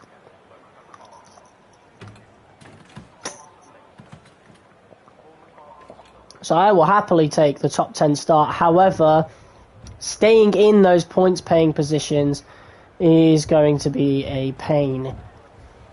I'm 99% sure, so we might not have a good race. But qualifying wise, This car seems to be really good over one lap. Not as good in the race, mind you, but really good over one lap, which is awesome. With qualifying wrapped up now, we have our grid lineup for the big race tomorrow. Be sure to join us then for what will no doubt be a fantastic race. Yeah, no chance compared to the rest of the grid there. About 2/10 off of the rest of the top 9, rest of the top 10. Pace. Oh, look at that pace improvement there. Whew.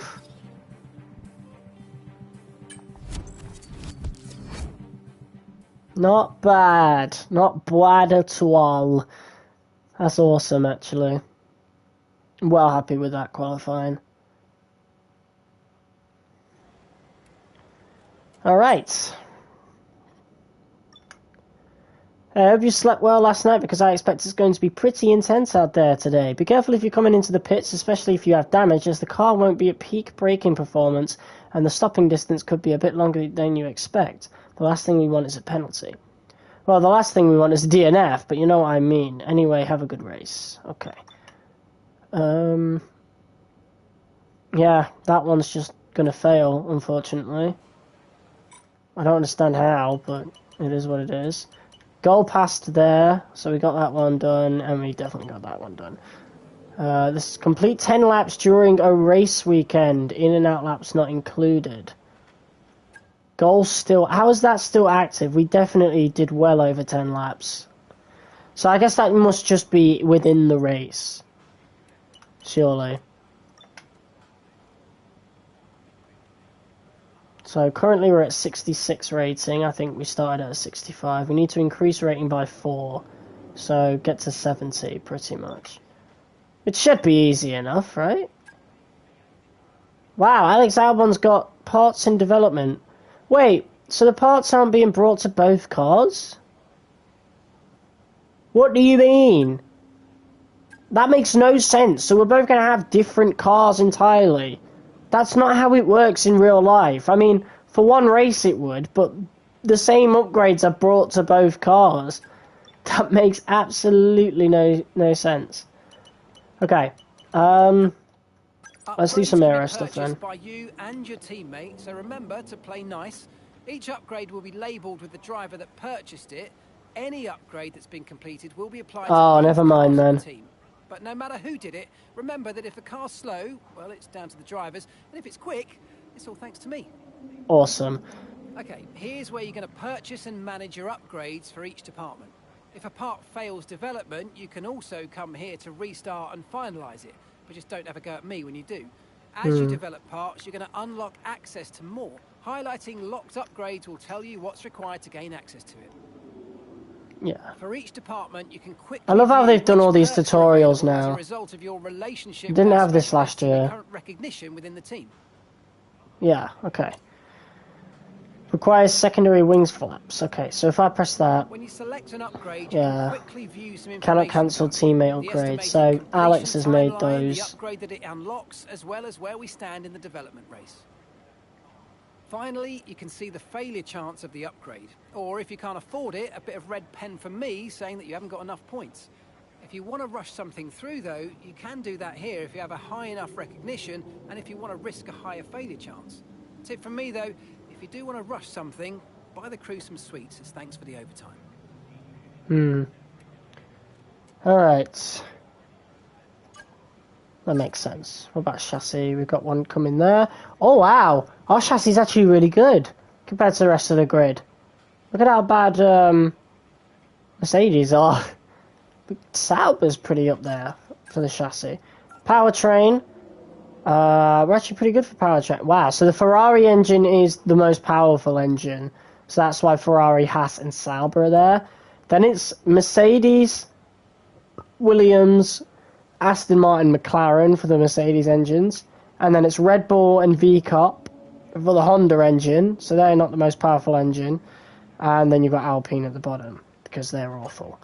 So we don't really need to improve that. And then we've got some durability upgrades in, and we're pretty good for all this anyway. So I think we'll start.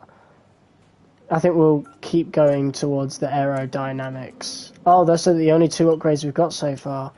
Wait, will we not have any more? Like, Is it just these two for this season? And there's only one for this one, and we've already got it in development, so I genuinely could get one of these done. And it's really cheap anyway, 82% off. So if it's 82% off, we're getting it, and Albon's already looking at it, so let's get that. That will actually make us the most powerful Mercedes engine. Granted, Mercedes don't upgrade their own, but, you know, we'd have a more powerful engine than the supplier, which would be weird, but yeah. In terms of durability, yeah, so we've got all the upgrades that we have access to in development right now, so that's looking good. So there's your R&D in progress. I'm glad it's not different drivers then, and different for each driver, and that if one driver purchases it, then it still applies to the others. That's really cool. I wonder how co-op career would work with that. Could be really, really fun. If only I had people to play co-op career with. Alright, whatever. Alright, so we're sitting on 2 points after Bahrain. Let's see if we can add to that tally in Jeddah. We're starting P10, and I did think we were gonna struggle here. Qualifying surprised me, but in the race, our pace, yeah, we're like the Haas in real life.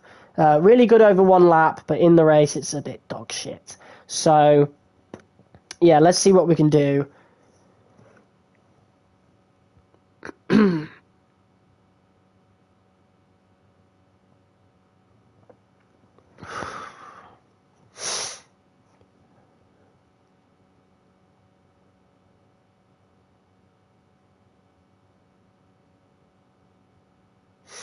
I'm really not... Oh, mate, the long loading screen was weird. I'm on current gen now. Come on, man. Today on the shores of the Red Sea in the lower Hijaz Mountains to visit one of the newest circuits on the Formula One calendar.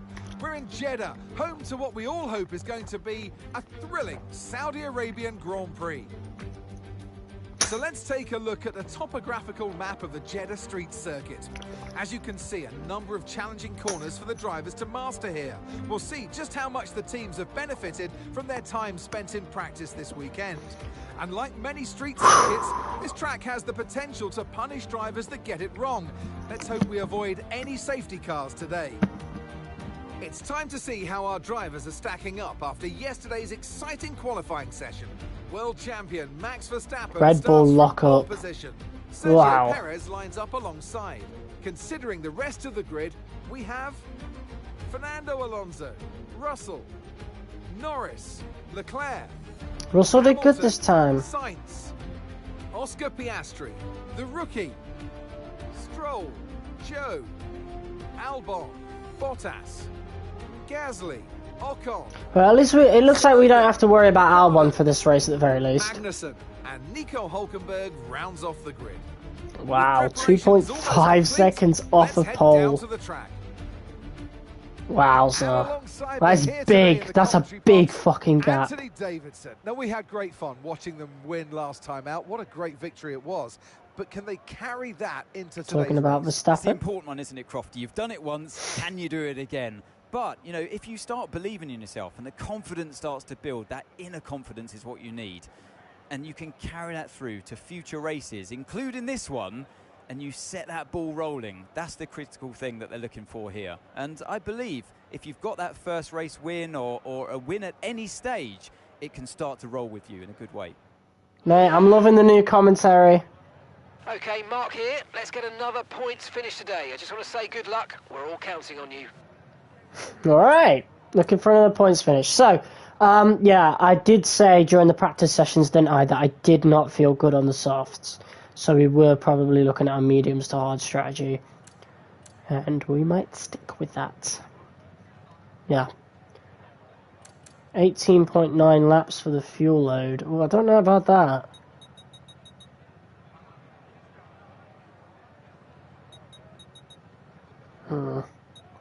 Let's go with that. 19.4. I just want a little bit more because I'm really prone to running out of fuel.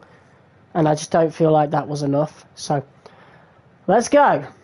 Ready? Boom. Oh, we need to do the formation lap first. Stroll's going to start on the softs. So we might have to cover him off pretty quick.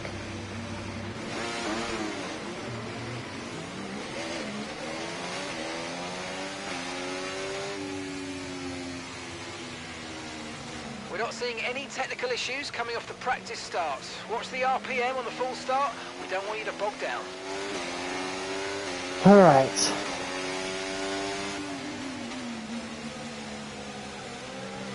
Car feels good so far. Would be cool if we got an update in future where, you know, we start experiencing problems during the formation lap. Like, oh, the engine feels a bit weaker or something like that. Nothing like terminal, but... Right. Let's warm these tyres up, shall we?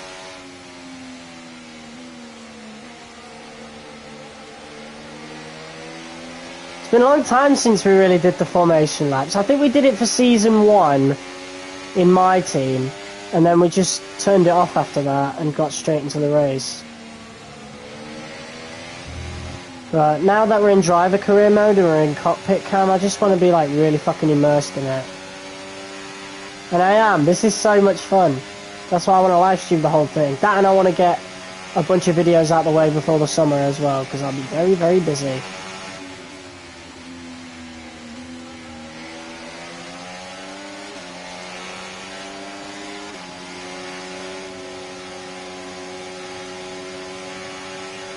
Yeah, Stroll might be an issue for the first few laps.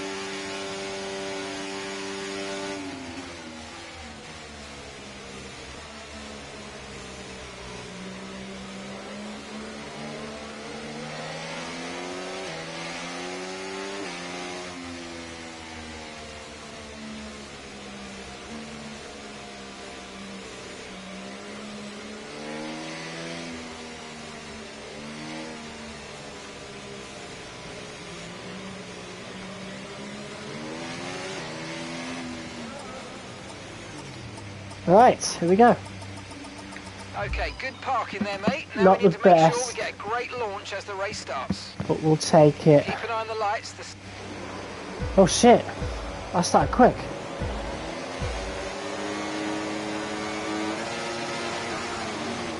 Go, go, go, go, go! Oh, Piastri with a great start. Hamilton's not got a great start. Oh, we got people. Oh my god, what is that Sauber doing? Huge contact behind us. Whoa! What is he doing? What is that Sauber doing? Joe, mate! What the fuck is he doing? He came shooting up out of nowhere behind us and then slams into the side of our car. I was gonna say, 10-second penalty for Guan Yu Zhou. Wow! 10 seconds! Woo! That's massive, that. That's absolutely gigantic. I haven't even been keeping an eye on the ERS. That was crazy.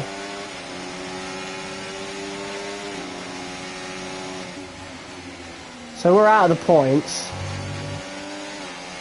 I think Zhou might be struggling. I think he might have damage. What was he doing, though? On that race start.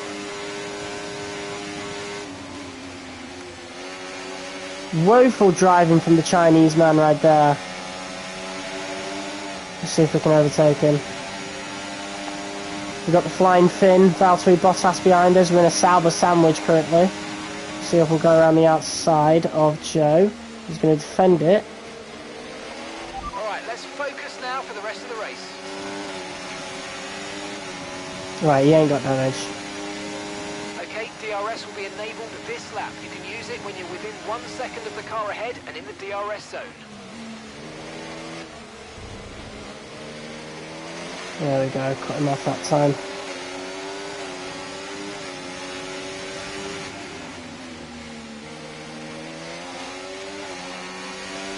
Right, so we're back in P10.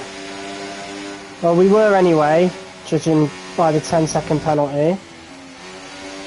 So, honestly, I'm not going to fight Joe too hard if he gets close to us. Verstappen's already got a bit of a gap up top, So I think Perez is trying to hold back the rest of the grid.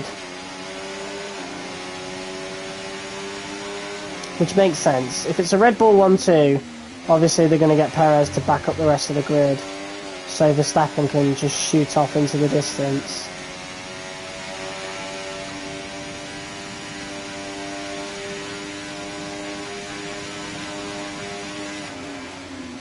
But we might be looking at a pretty lonely race out here in P10. Which I don't mind, that's just an extra point on the board, isn't it?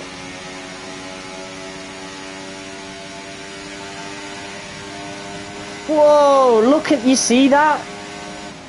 That's how fucking powerful the overtake is, but it feels like they get a bit of a speed boost as well. Here comes Valtteri Bottas though, he's on the softs. I'm going to put hot lap on, just to make sure we can stay out in front of the Salvers.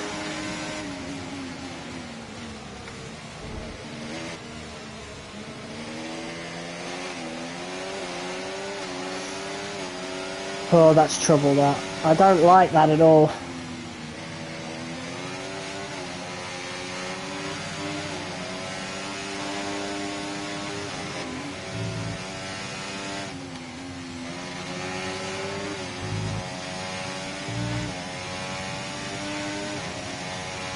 Not sure if we'll be able to catch up to the guys ahead, to be honest. Like, unless we pit earlier.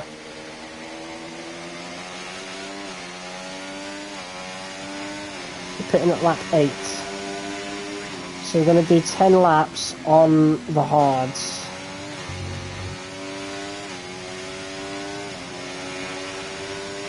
If I can get into that DRS train up front, like up there, because there's a big DRS train down to P9. If I can just get up there, we'll be good for the race.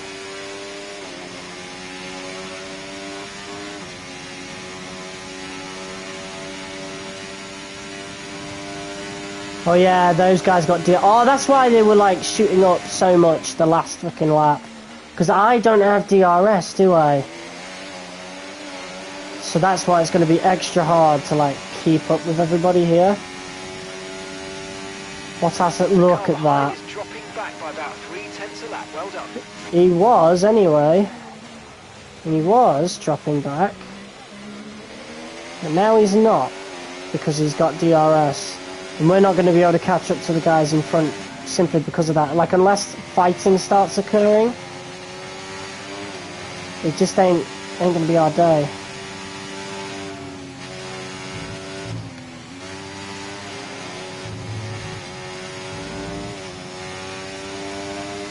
We gained a lot of time there though. It might actually happen.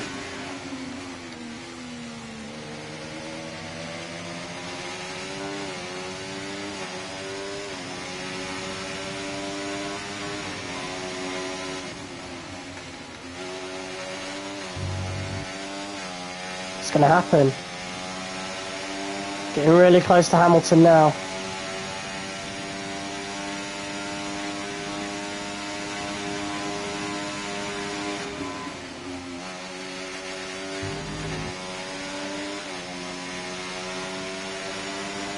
Okay, it's not going to happen this lap,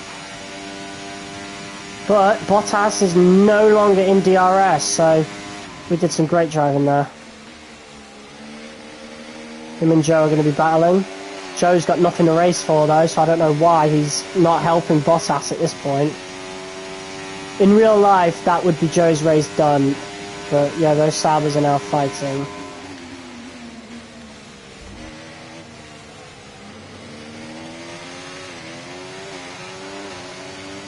Right, let's put hot lap on while we try to catch up to the guys in front. Because we know how long that lasts.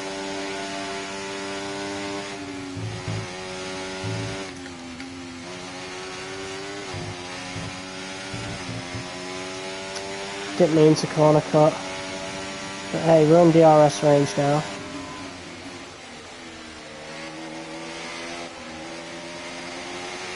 These tyres going off already? No, okay. I feel a little bit aware, but it's not that bad. But we are now into this DRS train, which is awesome, and it's led by Perez. Verstappen is well out in front, so Red Bull have had a really, really good strategy here.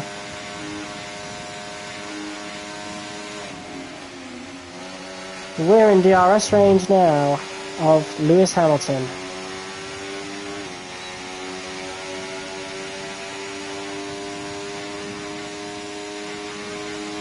So let's see what we can do with it.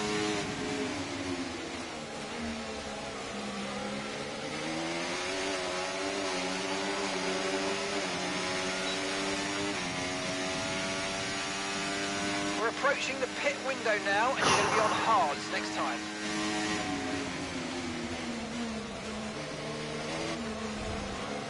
Gap to your teammate behind, 3.2 seconds.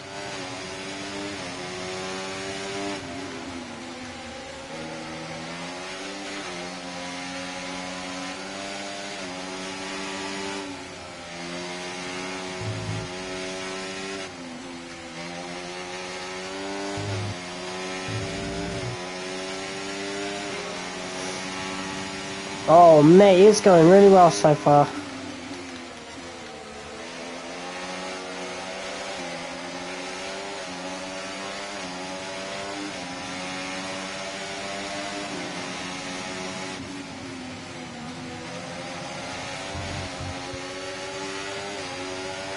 We could possibly maybe even get an overtake on Hamilton done within the next lap.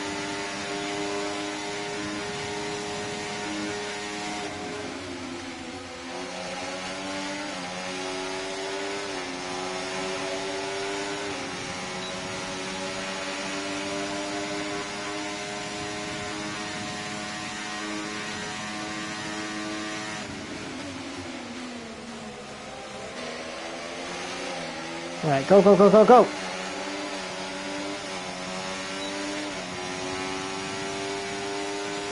There's a group of slower cars ahead of you. It might be worth pitting sooner than planned in order to avoid them.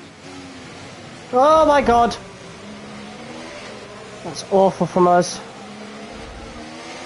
I'm going to let Piastri pass again, as that would have been an illegal overtake in real life, but we are past Hamilton. Unplanned. I didn't really see the braking point, to be honest. But no one's been damaged, as far as I can tell. Hamilton seems fine. I mean, he's completely up my arse right now, so... No damage. Good, good, good. That was scary. Okay, mate, we need to save up some ERS, so let's focus on charging it up, please. Oh, lovely, okay.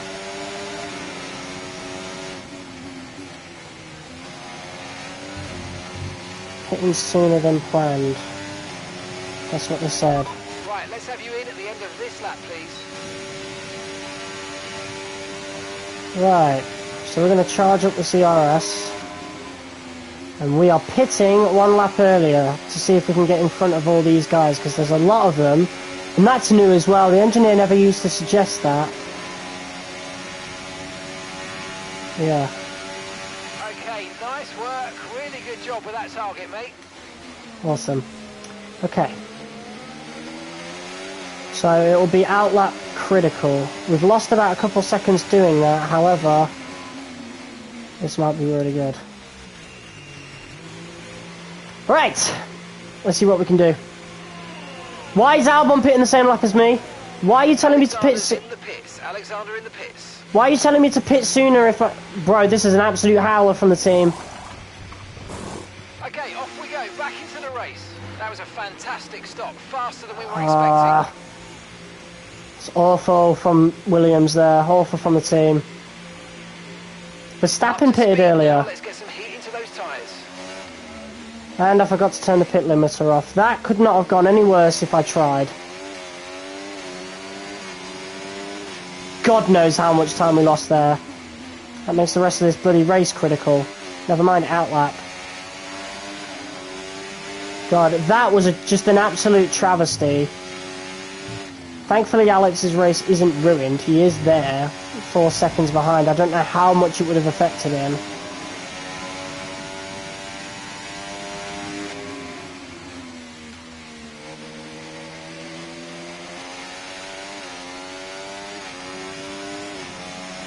Right.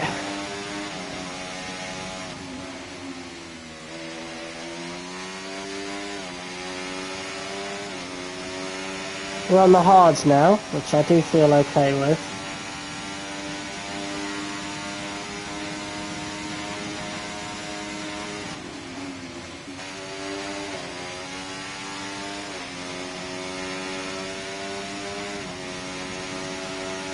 Yeah, some cars already pitting there. We lost so much time doing that, I think.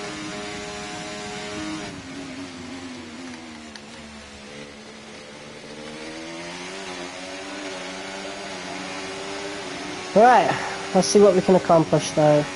Let's see how much it has affected and us. gap to the car in front, 11.9 seconds. Yeah, we've not managed to undercut anybody. Fuck! Horrible pit stop, man. That was awful.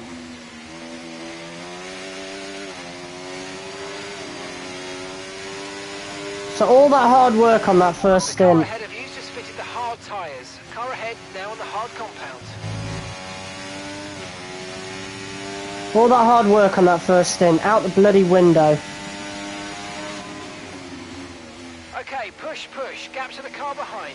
3.7 seconds. God damn it.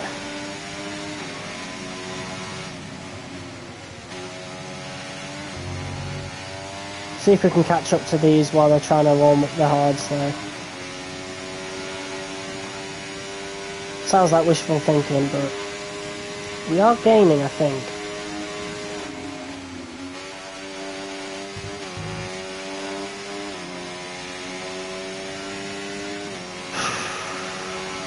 We're all in DRS, within DRS of each other there, so it is going to be difficult.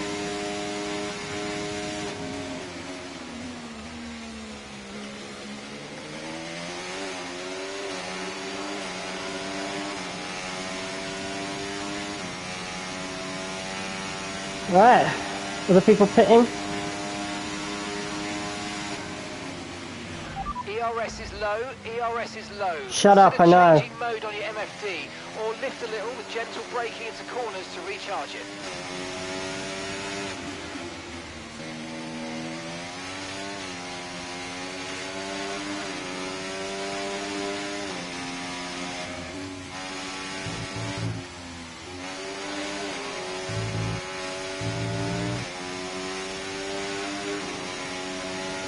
Look at the massive train in front of us, wowzer.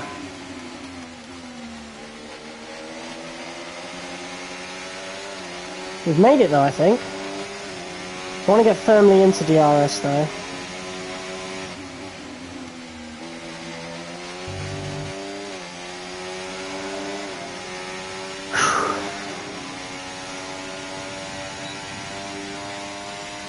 Yeah, that's a howler of a pit strategy from the crew there. Could have honestly just stuck with the original strategy.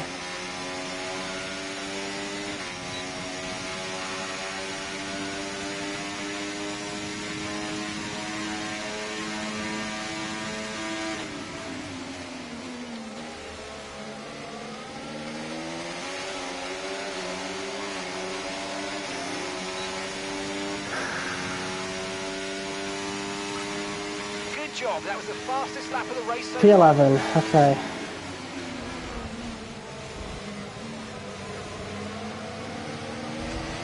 What went on there? Jesus Christ, everyone really slowed down.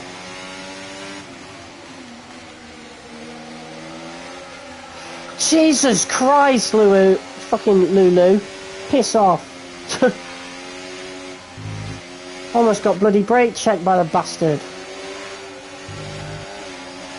Right, I'm not bothering.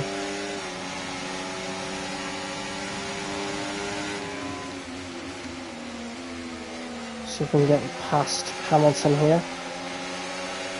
Wow! That is some dangerous driving, man.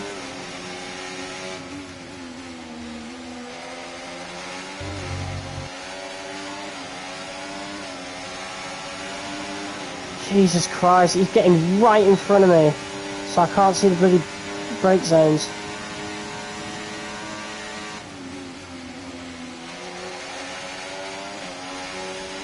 I really need to get past this guy. I mean, obviously if I want points, then yeah, but... I clicked that so fast I didn't even beat. Look at the speed boost the AI get there, though. That needs patching.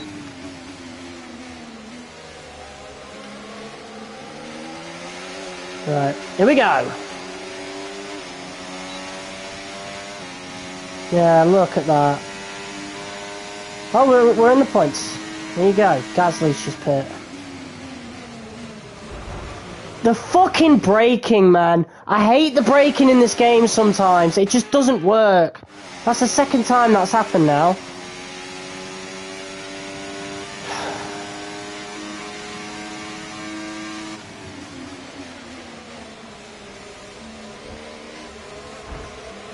Fuck. Okay, so we're Hamilton, you do not need to slow down that much. 0 seconds.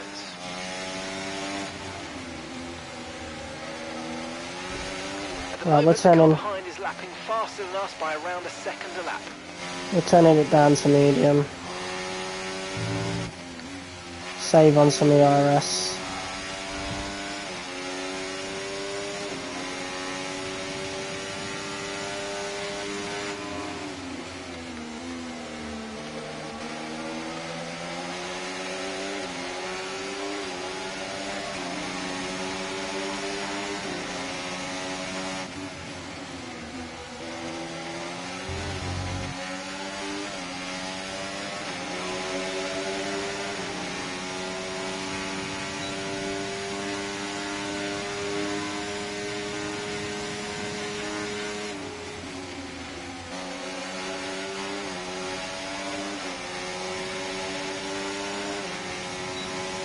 Okay.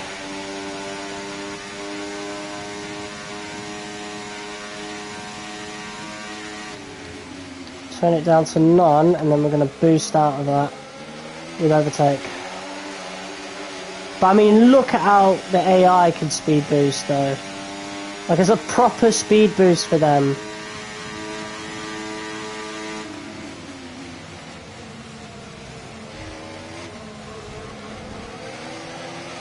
I'm absolutely sick of Lulu Hamilton right now. Oh my god! Mercedes fucking backing up the pack. There you go. Now piss off. That was an accident. Good job. Did not plan to dive from there, but we will take it. It was kind of clean. A little bit of contact. But I'm just glad to see the fucking... Okay, we've been given a time penalty. It will go against our finishing time at the end. That's not fucking fair, that! The cars don't turn.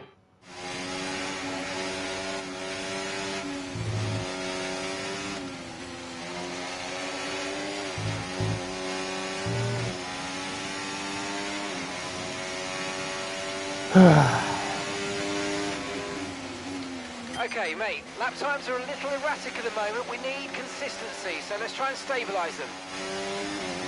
Achieve an average lap time of 1:35. Okay. Oh, we hit the wall quite hard there. No damage.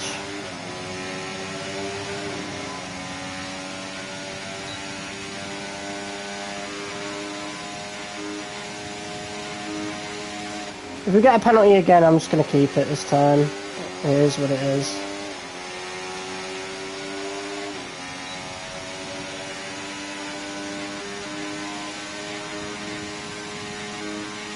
Apparently we're saving on ERS. I don't know how.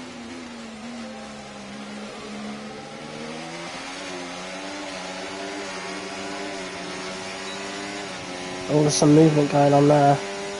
The gap to the car in front is less than 1 second now. Well done. Let's try and get past in the DRS zone. There's a lot of movement going on here. Maybe. Oh, I had a look.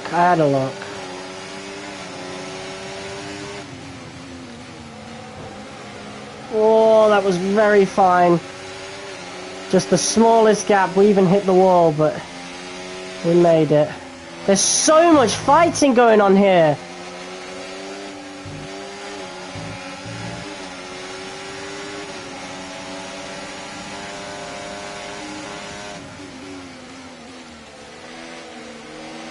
Could get past Alonso here. Yeah, and there's that AI speed boost. Fuck Fuck off, Codemasters, seriously. How is no one talking about that? Oh.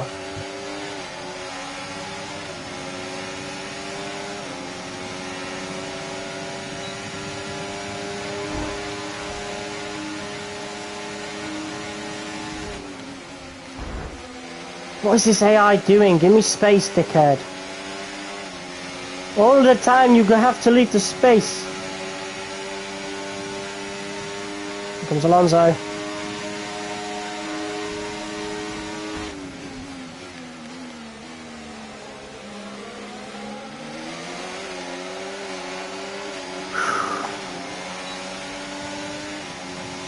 Put that on hot lap.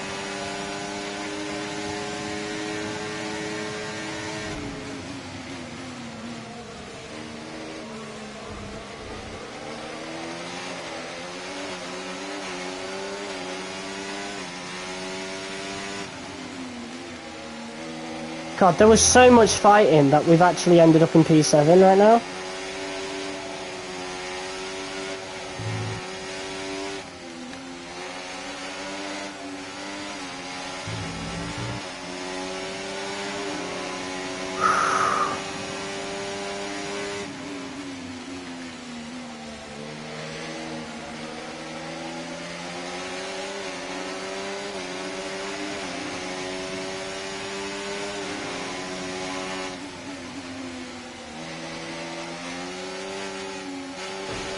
Ah! Car is so... the handling is so stiff. Genuinely, it makes the cars feel so much more bloated and heavier.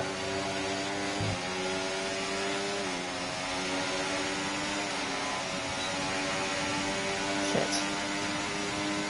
Can't be playing with DRS like that.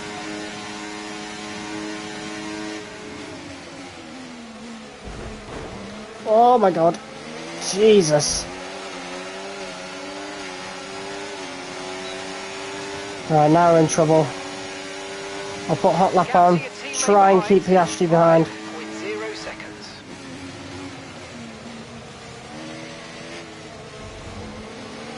I think I've got the main gap down.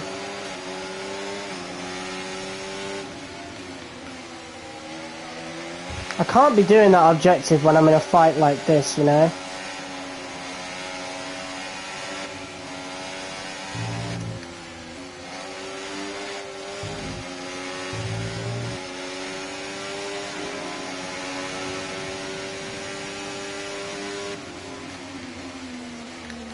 My palms are sweating, bro. This is a sweaty game, I'll tell you that right now.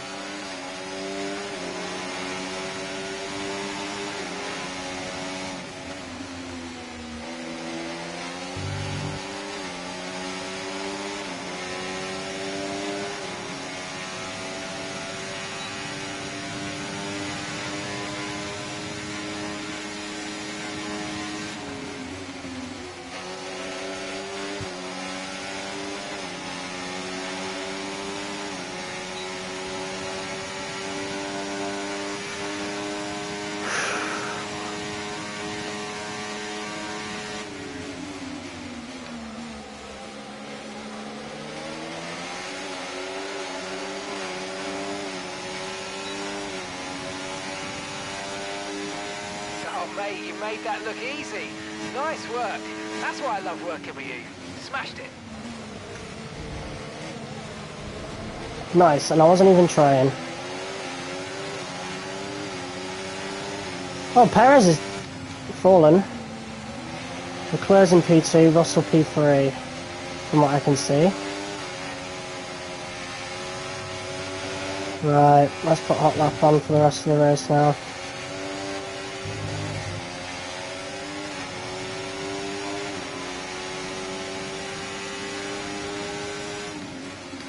I feel like we can get P6.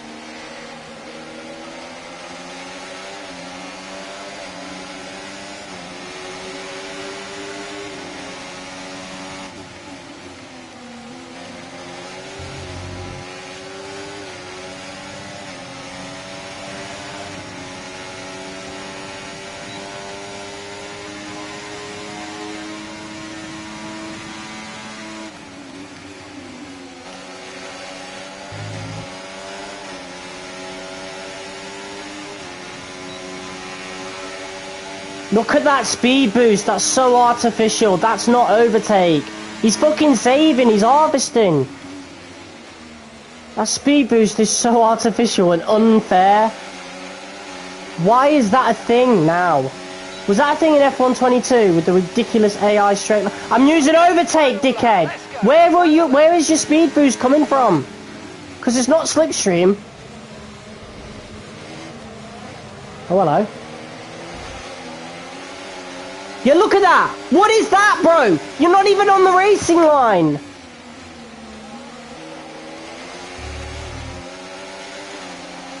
God, Norris, what are you doing? Oh, you're a dickhead. This game, yeah, don't even. This game cheats, bro. I swear to God.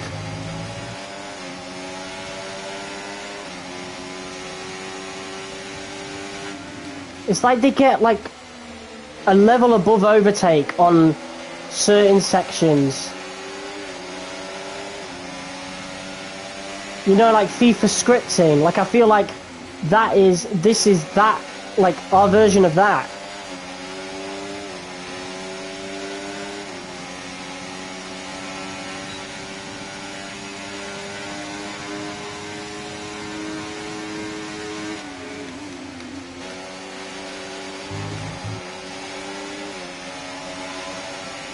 Right, Sainz is harvesting. What is he doing, bro?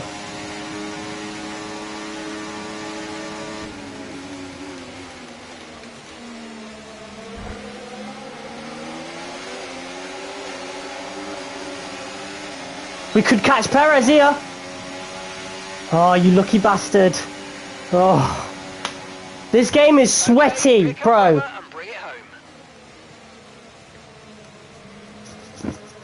That's, oh my God, that's all sweat. This is the sweatiest racing game I've ever played in my life, bro. They've delivered an outstanding Sweatiest F1 game for sure. What do you... Verstappen was under no pressure. Perez was teammate of the year in this race, holding back the whole of the grid. Potentially something special, but they can't get ahead of themselves just yet. It's a long way to go. Oh man. That is a fuckload of points for us, though, with that overtake on Sainz on the last lap. The drivers are en route to the but yeah, as we speak. There are some genuine problems with this game with AI straight line speed. But instead of it being just straight line speed, it's also... Congratulations to everybody at the team. Shut up, Crofty. It's also like acceleration. I genuinely... I am not kidding. Surely if you're watching my videos, you're seeing it as well. Some of the AI have ridiculous acceleration. It's not even over... We looked it up last episode. We went on the race replays at a specific moment where Russell did it in Bahrain. He wasn't even using overtake. He used it for a split second and then stopped using it, and yet he was getting so much acceleration over me when I was using overtake. It's fucking sneaky what they're doing, but it's their version of FIFA scripting in this game. And it was not in any Formula 1 game before. Again, I can't speak for 22, but it wasn't in 23, it wasn't in 20, it wasn't in 18, it wasn't in 19, it wasn't... Like, it's not been a thing. And it's something that people are not talking about. I have not heard it mentioned, other than a couple of Reddit posts. Well, what an end to another fantastic P5 though in the Williams. Thanks to everyone who joined us, and we'll see you for the next one. P5. And that was because we were really capitalising on just fighting up top. There was so much... It's Sainz and Norris again. That's what helped us overtake Russell to take P9 in Bahrain. And it's them fighting again, which has managed to get us past both of them. So what's the standings now? We're on 13 points in the Williams. When was the last time a Williams driver scored 13 points? We've got more than Fernando Alonso right now. Where did Alonso end up? Oh, that's awful for him. He was P3. I'm not even sure if I remember overtaking him, to be honest. Let's have a look at these race highlights then. What a race, though. Again, that's hard fought. I understand they want us to fight for the races more, but I just don't agree with the acceleration thing that they've got in. So yeah, let's have a look at this then. So this is the first lap and how Guan Yu Zhou got his penalty. So obviously, I'm trying to take this space. Now, maybe I could have been a little less aggressive, but quite honestly, I don't know what Guan Yu Zhou was doing there. I had no space. Like, everybody was braking. I would have rammed right into the back of Lewis Hamilton if I didn't take some evasive measures, and I didn't know Zhou was there. So this is what I would call a racing incident. Now I'm just trying to get into space and turn through the corner. However, Guan Yu Zhou, what is he doing there? I have barely enough... I mean, yeah, clearly there is a little bit of space to the left. But quite frankly, Zhou could have backed out, which he should have. He should have backed out, and he would have, what, only lost the position to Bottas? Let's be real. But yeah, I don't have a lot of space there. I'm just trying to follow the McLaren. So, in my position, that's a racing incident. Guan Yu Zhou shouldn't be cutting the track. Nobody's forced him off. Absolutely nobody has forced the guy off. Let's go back to that area there. Yeah, no one's forcing this guy off. Alright? I'm just following my line. Zhou chooses to cut the corner. He chooses to cut the corner and then makes contact with me. And don't even leave me alone. He just tries to stick to his racing line. And then overtakes me, which in itself... Oh! That's what... I thought the 10-second penalty was a bit harsh, because surely that's like... If it's corner cutting, that's like, what, 3 seconds? He got the 10-second penalty because he fucking rammed into me. He corner cutted, rammed into me a bit, and then that was an illegal overtake. So what should have happened there was the AI should have let me pass. However, I don't think the AI is coded for an illegal overtake, giving up the position, you know? So Guan Yu Zhou ends up getting a 10-second penalty because he doesn't give me back the position. And here's our first overtake of the day on Guan Yu Zhou. Wow! Look at the way he darts left then. Jeez! That's unrealistic as fuck. What is that there? Around the outside, transitioning into the inside, and the overtake is done. And yeah, we spent a lot of the time chasing after these DRS guys. We got really lucky that there was a lot of fighting between Norris and Sainz again. But yeah, I don't know what happened here, to be honest. Yeah, I think I just completely misjudged the braking zone. So this is my fault here. And so I take evasive action. Very fucking close to the back of Hamilton, by the way. So this is my fault, this situation. Little bit of a drift there, so we're not even in control. Then I've got to take even more evasive action and get through the corner while accidentally making contact with Piastri. Hence why I think I let him pass. I think I let him pass because I didn't feel it was fair. So I really didn't mind him overtaking me, to be honest. So that's fine. Oh, it's already... Oh wait, there we go. Shows it at the beginning of this. So all the way back there, here's me overtaking Fernando Alonso. So that's when I did it. I just completely forgot that I overtook the guy, to be quite honest with you. That makes for a nice thumbnail, though. There you go. Lazy, but who cares? But yeah, that was the overtake on Alonso. So then it's Norris and Sainz that just start battling loads. That allowed me to get, you know, really close to them, like within DRS distance. We might have to turn the difficulty down just a tad. Like maybe that might combat the acceleration thing that I'm dealing with. But honestly, we don't need to be honest. I just kind of want to get rid of that annoyance. But the Williams is nowhere near the performance of the Ferrari and the McLaren, so Maybe that's realistic. I don't know though. Sometimes it just feels really cheap from the AI.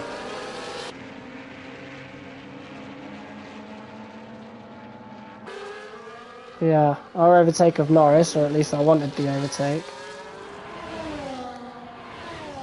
Lap 18, round the outside of Lando. Yeah, Lando gets this cheap acceleration out of nowhere.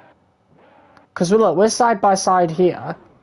Now, in real life, in this situation, I'm going to be the quicker one. I have the slipstream of the Ferrari in front of me. I am also using overtake. Why is Lando Norris still pulling out ahead of me? He might be using overtake as well. However, I was in the slipstream of the Ferrari. And yeah, I wanted to take the inside, but Lando defends the inside. In my opinion, over-defends. And so we get the outside here. Very close with him, to be honest. I think he actually bumps the wall. Does he?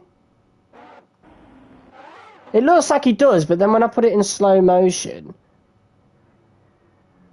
there's the tiniest little scuff. It don't really affect anything, but there you go. Really forcing our way around. I wasn't even recharging at this point. That's just me on the medium. Yeah, look at that. He gets another massive fucking boost. Again, there's no slipstream here. Look at how close he is to the wall, though. I will say, like, this is some of the best racing I've ever had in an F1 game. However, it just feels cheap sometimes, the way the AI still get this acceleration. And then, he just acts like I'm not even fucking there. So he forces me off track, pretty much. And obviously, there's the receipt. The tiniest of bumps. I actually don't even connect with him, to be honest. But yeah. That's the receipt there. He forces me off track, I force him off track. That is so unrealistic. He does, like, look at the way Lando turns there. What is this? Drifts on the curb. And he's still fighting with me there, but I do manage to finally get the move fucking done. Oh, we don't even see the signs overtake. Honestly, though, another lap. We could have gotten as far up as P2. That's the crazy thing. I really thought we were going to struggle here. You know, and we did, but everybody else seemed to as well. Look at how much quicker Verstappen was than everybody else, though. That is absolutely insane. We had the fastest lap, though, so we got the fastest lap point. We don't just get 12 points, we get 13 because we got the fastest lap. That's great. Yeah, so, wow. We were so far behind Verstappen. About 23... Is that actually 23 seconds? No way. No fucking way.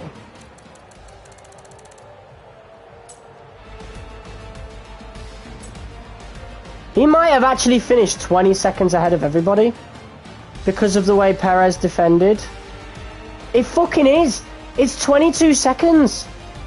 It's 22 seconds. That's insane. That's fucking insane. Perez defended so hard to get Verstappen that win there. Wow.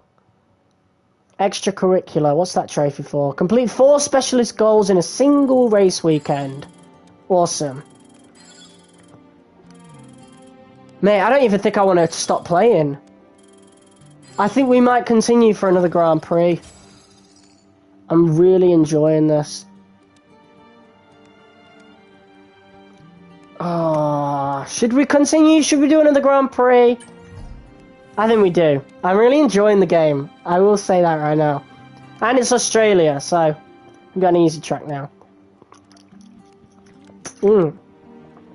So these are different perks. So are those the ones we have? Yeah, because it has certain recognition points, or a percentage. So we've moved up to about 45% now. First R&D secret upgrade. I wonder where we find that then. I wonder when that comes into play. We've got R&D Rush, which you can unlock through perks now, so you don't have to upgrade R&D. I wonder how that's going to work. I can't wait for the post-season modifiers, pre-season modifier things. Oh, that's going to be so cool to experience at the end of the season. I'm loving this career mode. I think they've done a really good job with it, to be honest. I feel like obviously the game. I would have preferred this to be in F123. Like if this career was in F123, I wouldn't have bought 24. So I'm probably not. Yeah, I'm definitely not going to buy 25 at least until, you know, it's on offer big time. Because what is 25 going to add? Breaking point? Nah. But we got some upgrades coming in. The floor stiffening, stay positioning coming in. And then we've also got the weekly resources. We've got the specialist things done. Drive 0 miles during the race weekend. I've seen this on Reddit. I've seen that on Reddit. That's crazy. So that's real. Well, I can't fail that one. So that's going to be easy. Alright,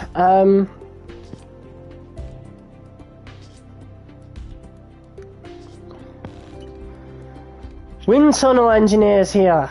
Look, they're all wearing the Williams merch. Look, we're matching. But look at it's buttons though. It's buttons on the collar because they literally just wear the same shirt on the model every year and they just change the design of it. That's all it is. Like that shirt doesn't exist. Same like there was a collared version of last year's version of this, but it wasn't collared. Last year's wasn't collared.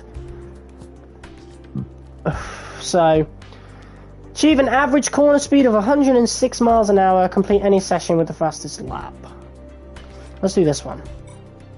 So I don't think we'll get fastest lap this time. We only really got it because we were spamming overtake. Returning in 2 race weekends, leaving after the next race weekend. Okay. Incur no more than 3 penalties during the entire weekend. In practice, complete a lap using at least 2 sets of tyres. That's fucking easy. Both of them are. Easy upgrades. Strategy analysis. Perfect 1 practice program during a race weekend. Or perfect the race strategy one.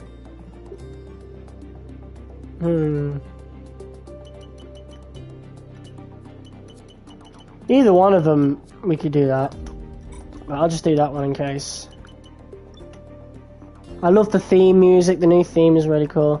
We could review the contract. Oh, we've actually gone up in rating. I didn't notice that. We are now a 67 overall. All right. Ain't that good. And here's our accolades, of course. We've got 13 championship points. One of them being the fastest fucking lap. Let's go. We've got no rivalries starting just yet. In terms of the rivalry... Each rivalry will use different metrics to determine who will win.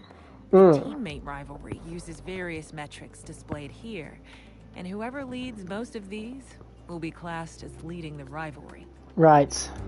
The bottom of this screen will show you what rewards are available, and when you'll get them. Okay.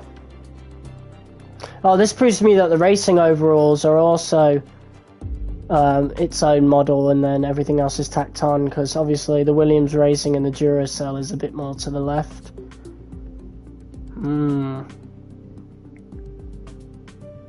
Or is it? I don't know. But that just doesn't look right to me, so I highly doubt it looks like that in IRL. But look at that, championship points 13-0, qualifying results 2-0. Yeah, you really get to see the comparisons now, like what F1 posts on, you know, the social medias. This is really cool. So highest qualifying position, 9th versus 10th. Race results 2-0, best finishing position 5th versus 11th. So hopefully Alex Albon starts picking up the slack and, you know, get some points for us.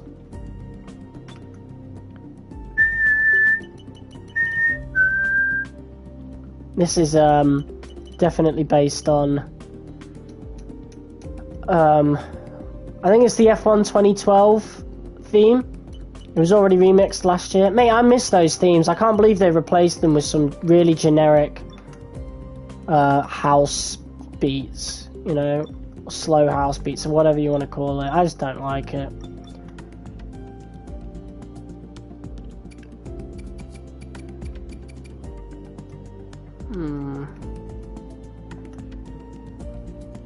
Alright, let's pause the camera for a second. So we got 21% wear on the ICE, 21 on the MGUH, 21 on the gearbox. So we look to be fine thus far, but you never know. You never know.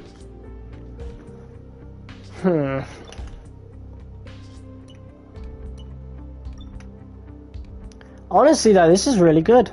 13 Constructors' Championship points. Got really lucky with the fighting up ahead. So, yeah, hopefully Albon can take advantage of that sort of stuff. You know? Because he's pretty consistent, you know, P11 and a P12. We got lucky with the P5. Don't think that's going to happen again anytime soon, but we're here for it if it does.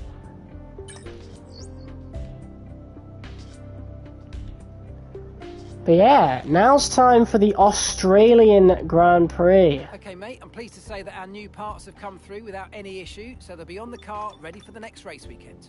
Awesome. Awesome, awesome, awesome. So, where do the secret ones come from?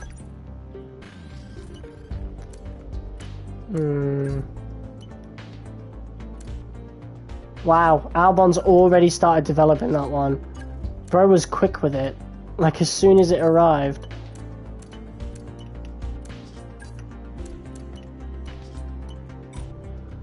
Right, I guess there's nothing else to do except get into it. Performance comparison, yeah, let's get into the race weekend and we'll see who's improved and who hasn't. But we're back in Australia, the original round 1. Well, from what I remember, like, Australia was always round 1 anyway. Yeah, so, new weight reduction upgrade, awesome. Let's see what other teams have been doing. Do need to zoom in a bit more, but I think Mercedes, yeah, they're the second best car on the grid now. That's a big upgrade for them. So they'll be looking to take advantage of that. Aston Martin, I think I've just gotten a minor upgrade. We've got a minor upgrade. McLaren got a minor upgrade. Ferrari stagnated. Red Bull got an upgrade. Haas have got a big upgrade. That's caught them back up to V-Carb and Alpine, so good for them. And Kick Sauber's not too far behind us. Right, okay. Time for FP1. Race strategy, track acclimatization, and tyre management. Let's go. A very warm welcome to Melbourne, the city that boasts 4 seasons in one day. Let's get this show on the road, and let's see who'll be top of the timesheets down under. 4 seasons in one day? What do you mean? What does that even mean? What, weather? Is that even possible? Here we are, though. Back in Melbourne. Why is it Natalie Pinkham talking the FP1 sessions, though? Every time.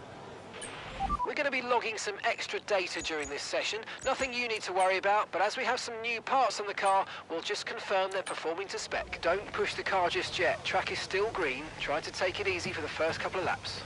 Alright. Here we go.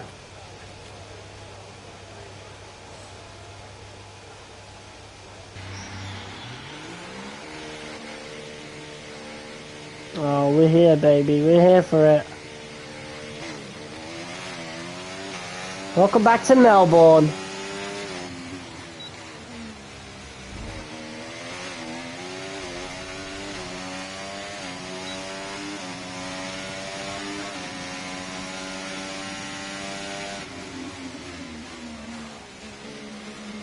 Very cold tyres there.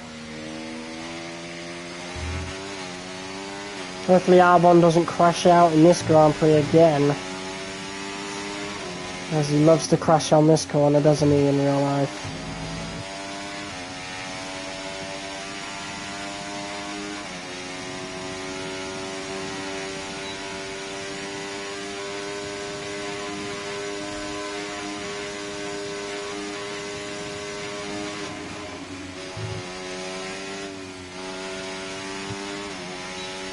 Car feels good.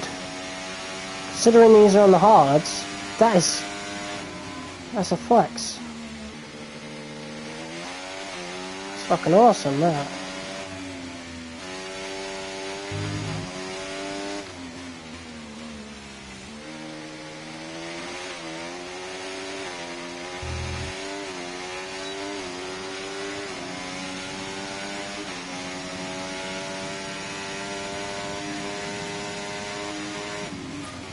You're approaching the DRS zone. Watch your MFD for the activation point.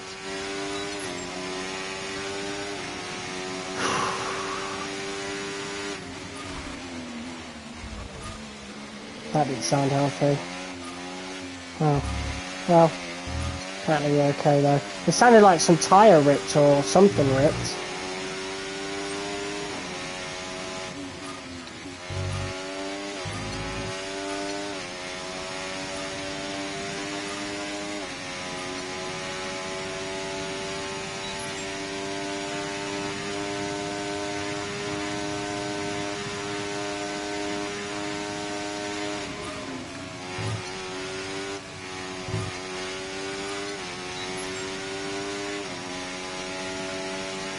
Where did the green come from?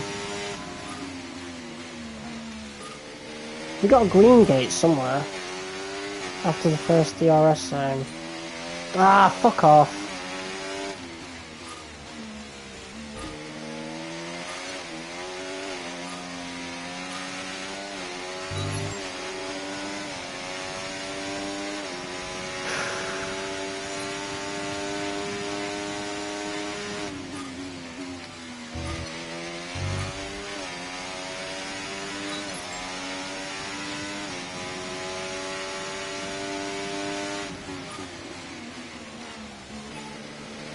Ah, okay, that makes sense. That's where we got it earlier.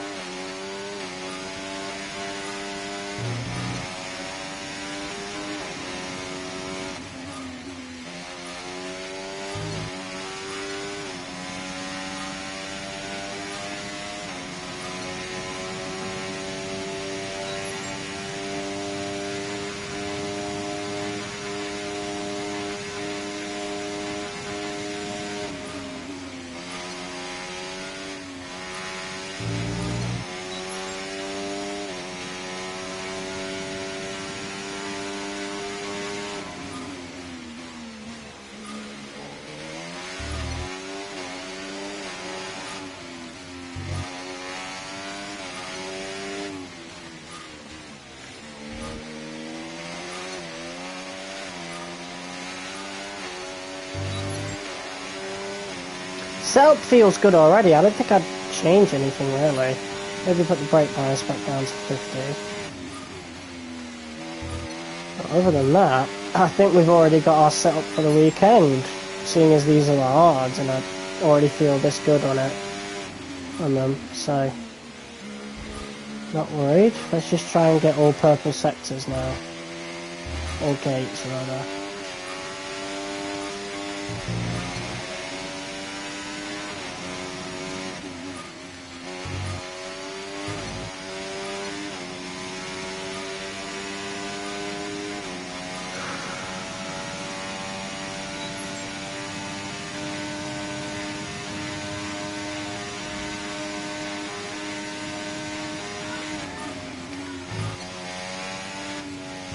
Where's my mum shouting?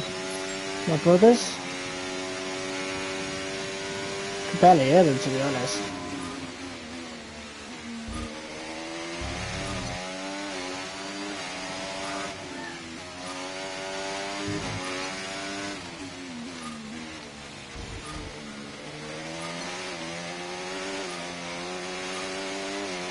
There we go. That should be all purple now. Program complete. Oh my god, right, 1 second.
Alright, we're back. The job well done. We got some excellent data with that run, so come on back to the garage and I can take you through the numbers. That was the fastest lap as well.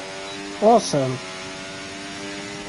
Pitting this lap then. Come into the pits at the end of this lap. Yeah, so I'm really feeling good on the hards around here, which is great.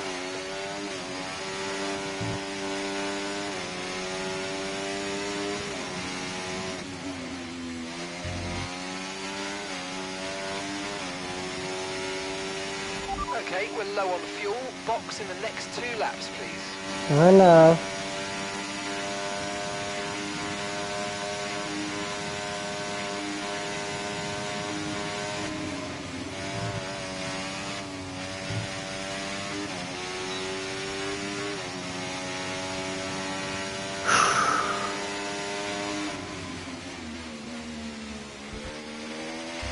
Okay, we've only got 1 lap of fuel remaining. I know, in this lap, motherfucker. please box this lap.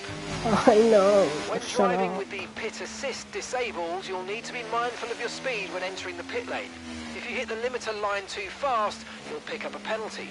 Watch the on-screen prompts that show your target speed and distance to the limiter line. Alright.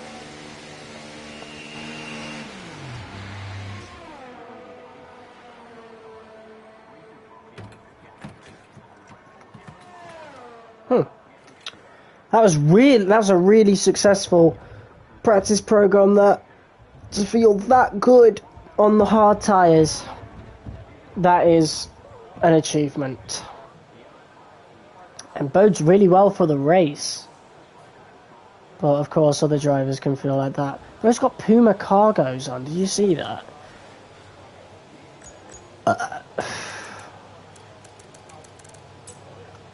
Is Alex out there? No, he's not. There goes an Aston.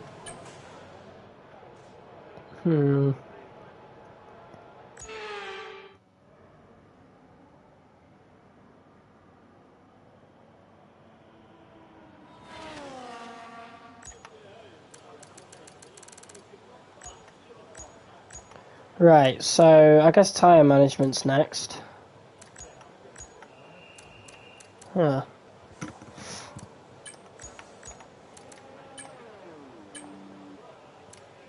Everyone ready? Okay, let's go.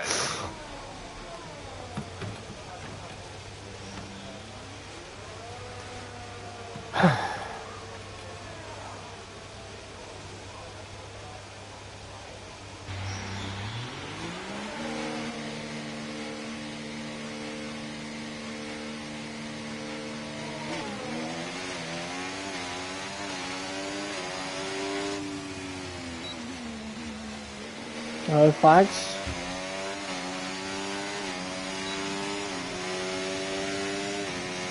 The Mercedes going really slow.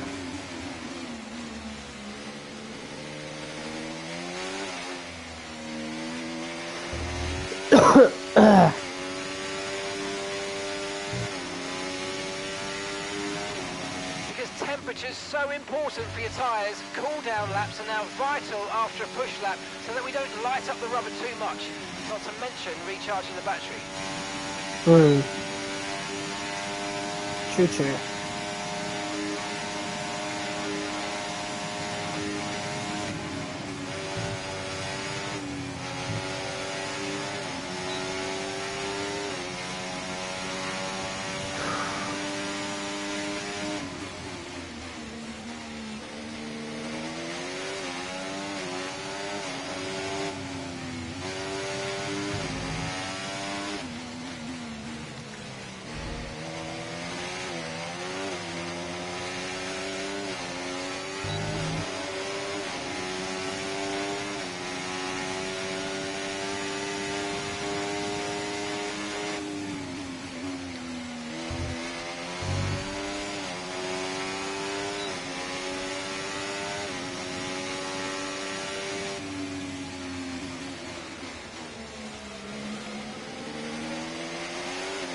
Okay.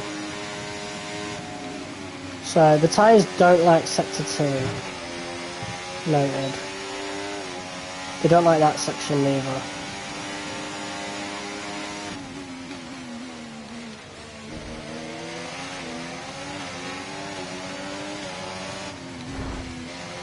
What are you doing, Yuki? Fucking hell. Dangerous driving from him then.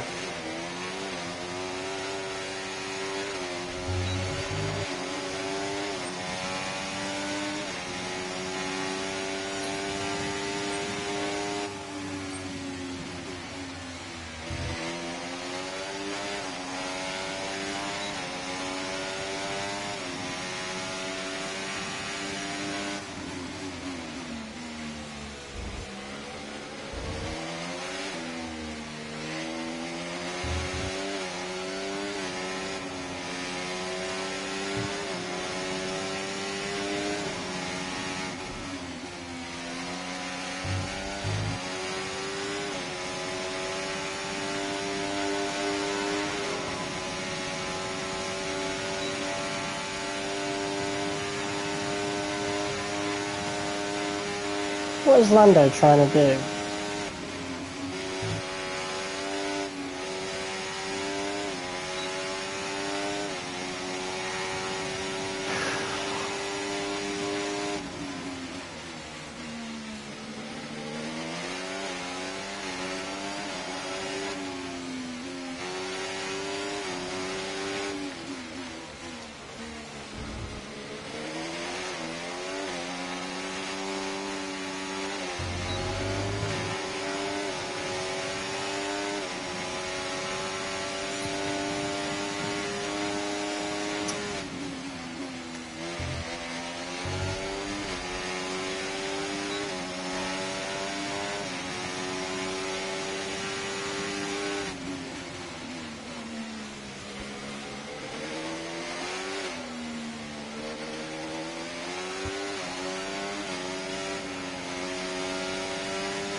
Whoa, got purple. That was a really good job indeed. We got a lot of valuable information out of that. Well done. Somehow I got purple with that. That's awesome. Confirmed. We'll receive you at the end of this lap. So that's the objectives done, because that was a perfected one. So, and I think we did the same with our last lap on acclimatization as well. So, very successful FP1. Yeah, the tyres feel really good around here. The default setup is good. Well, other than our brake bias switch, but yeah, I've not touched the setup otherwise.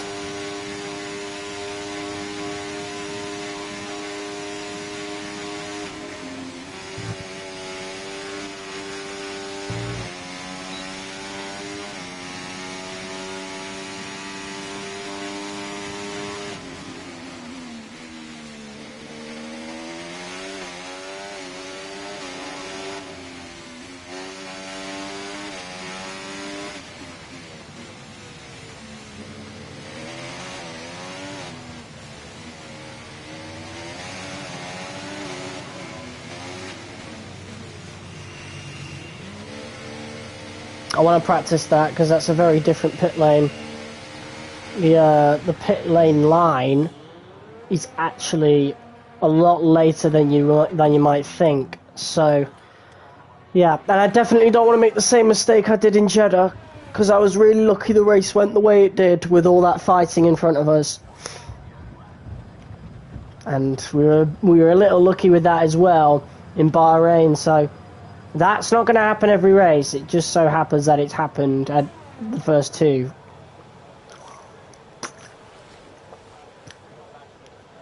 Yeah, that was really good from us. Not bad. And then track acclimatization, yeah, all purple. So, yeah. Done with that, we can just retire from the session.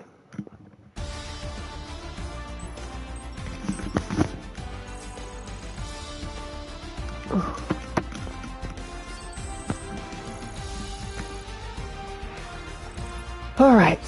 It's time to say goodbye as free practice is over. However, we'll be back shortly for more Formula One action. Albon's not that much quicker than me on the softs compared to my hards. What? That makes no sense whatsoever.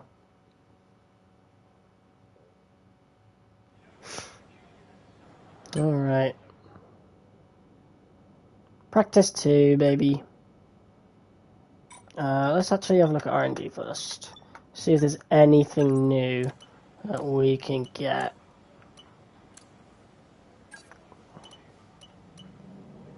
Cable assembly. Oh, that's coming in 10 days. Powertrain completed. Okay. Yeah. I feel like Albon's going to start most of these upgrades.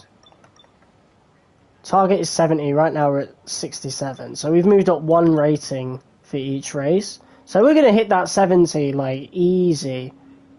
You know.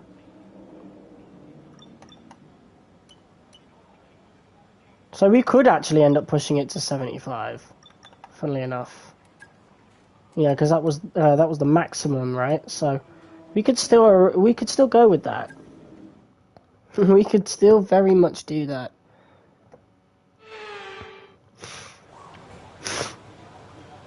Right, okay. Race strategy it is then. Let's get a few laps under our belt. Let's go! For those of you who've just joined, we've done Jeddah. And we got a P5. And the fastest lap.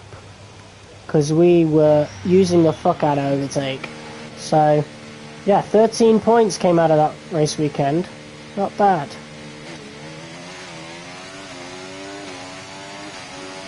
Was it 13 points that came out of the race weekend, or was it... Oh, I think we're sat on 13 points right now. Sorry. So that would have been 11. We got 11 points. 10 points from the race. The extra one from the fastest lap, and then the other 2 were from Bahrain.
Seems to be quite quick around this track.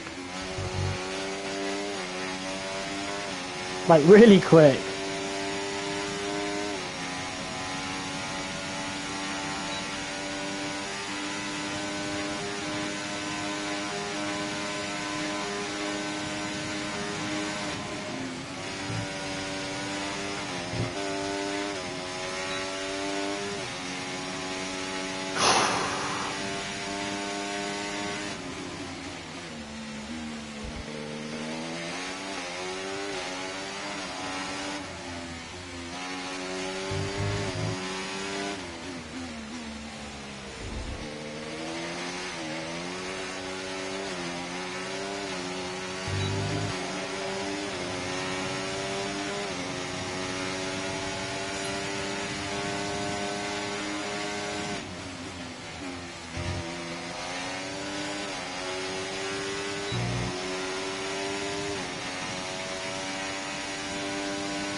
That was a big impact there.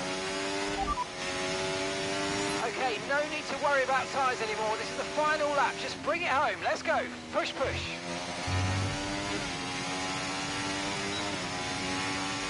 Yeah. Look at that. Fucking doubled on the left side. Now, I don't know if it was like that before. Probably not, though. That's given us a lot of tyre wear from smacking the wheels into the wall. Jesus.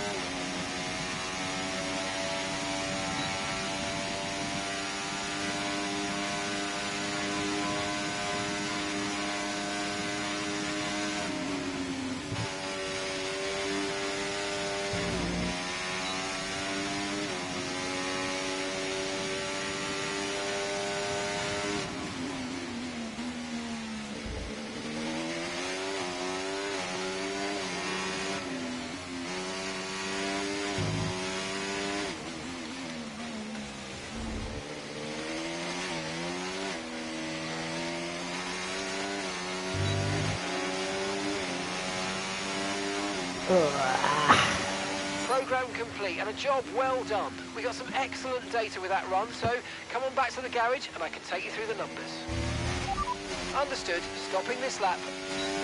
Alright, a really successful free practice. Really easy, to be honest. I've not really run into any problems. That's why there was minimal commentary, to be honest. Just not really much to talk about. Seems like this could be a pretty strong weekend for us. And to be fair, in F123, Australia was the first Grand Prix where we scored points. So I'm not surprised we're pretty strong here, to be honest. But being on the same difficulty as 23, yet scoring points in the first two races, that's big. But that also shows how good Williams are at launch for this game. You know, when you're trying to slow down and let me pass, maybe you shouldn't be on the fucking racing line.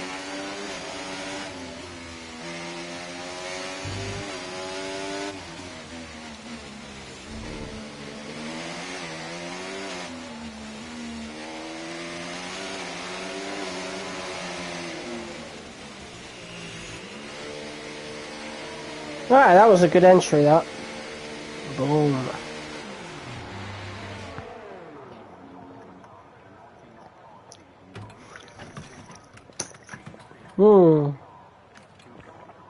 Oh, mate, this game is good. It is fun. I love the career mode. It's the only thing I play, and the only reason I bought the game, to be quite honest. We'll test out F1 World at some point, I promise. That was the original plan, but I've been enjoying the career so much that I wanted to do in the race. Oh, wait, there was front wing damage? Must be very minimal. It doesn't matter anyway, we're done. Had to spend time repairing the damage to the car. Wow, 24% wear. Alright. So maybe banging against the wall wasn't actually affecting the tyres. Maybe that's just how they are, and the whole left side is like that. I don't know. What an incredible practice session down. But you know what? We're really quick on the mediums and the hards. So imagine how quick we could be on the softs on this track. That's a thought. Alright, FP3. Quick practice.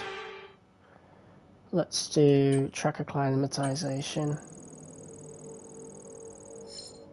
Fuck off. Are you serious? There we go. How do I fail a 70% twice, bro? 6 minutes left of the session. I could have done the 5-minute one. Yeah, that was a waste. Oh well.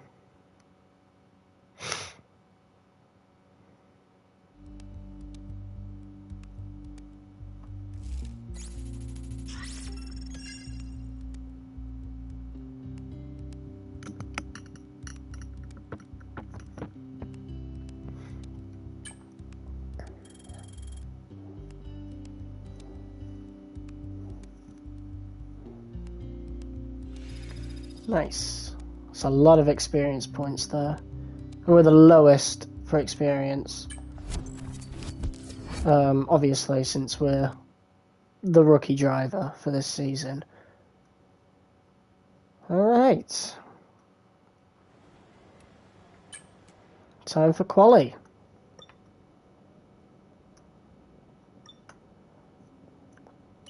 Good luck this session, we're all expecting a good result. Yeah, me too, to be honest.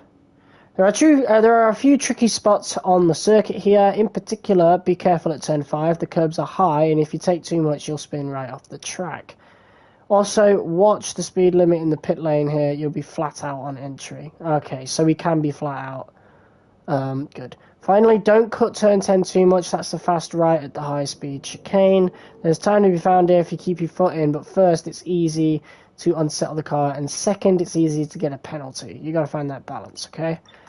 I feel like we got that covered, even on the hard tyres. I'm just not worried at all. Let's see what we've got in terms of R&D. See if any new upgrades unlocked. So we've got Wow. Well, we're going to have a bunch of upgrades coming in for the next Grand Prix. Are any of them major, though? We got a minor one there, a minor one there, a minor one there, a minor one there. Those ones have been completed. Minor one there. It's just minor upgrades for now.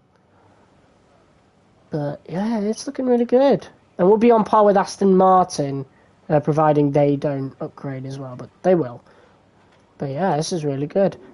We'll get an R&D update at some point. Hopefully we finish Season 1 before that happens, though, because it applies regardless of the save, as it did for McLaren, for example, in F1 23. It affected all saves, even if you were multiple seasons in. I think it was Season 3 when that happened, or it might have been... No, I think it was Season 2, and McLaren were given a big boost throughout halfway through our season in MyTeam. Alright. Time for qualifying. Let's see what we can do. And a warm welcome, everybody. We're here in the heart of Melbourne. It's Albert Park, and it's qualifying for the Australian Grand Prix. Oh, okay. Let's do this.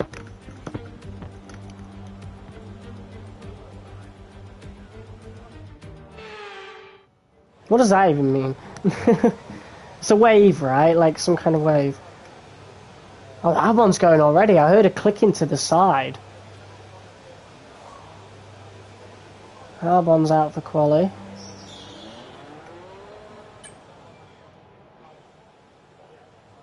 Let's see what he can do.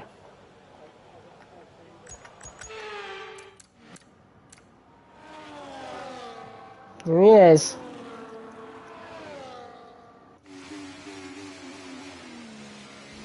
So Albon in qualifying Australia. Hopefully he doesn't crash. Because we don't have a spare chassis, you see. And I'm not giving him my fucking car. He could piss right off. He's made it though. Should be fine for the rest of the lap now.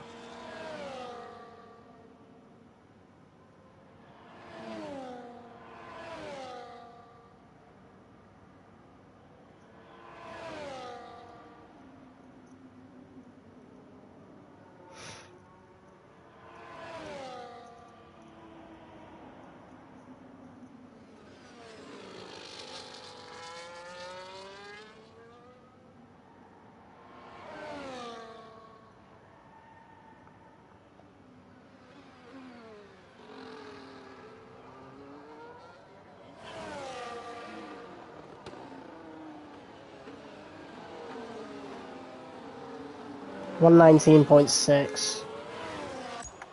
He's looking... Well, I was going to say he's looking quick. He's the first one to set a lap. Verstappen's about to cross the line, I think. I swear I saw a Red Bull behind him, or maybe he's just starting his lap. No, he's in the garage. That must have been Perez then. Yeah, it is Perez. He's on his first lap. And he's stuck behind the Aston Martin. That's going to screw up his lap.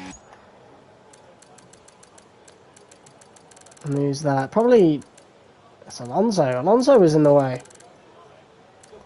George Russell went quicker, but not by much. We're actually a lot closer to Mercedes than we really should be, to be quite honest. What is it with this R&D? It's so odd. Like the vehicle performance just doesn't reflect any part in the last 2 seasons, bro. Just for some reason, Williams are just a midfield team that's able to compete with Mercedes. And Mercedes, oh man, I don't know. But that patch needs to come in soon. Because without that patch, I doubt we would have gotten the results that we got. I believe it would have been P10 we would have had to settle for in Bahrain, and I don't think we would have gotten points in Jeddah at all. Who knows? It is busy currently. I'm going to wait for everybody to come in, and then I'll set a time on my own. Alright. Let's go!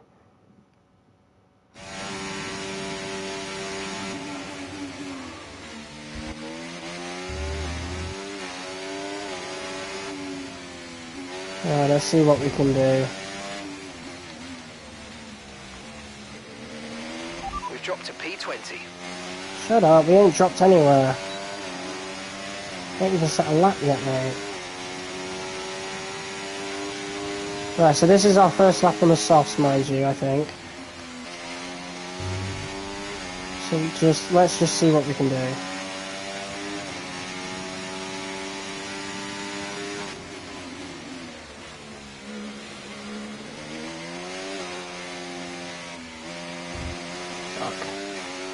That's awful. That was an awful turn.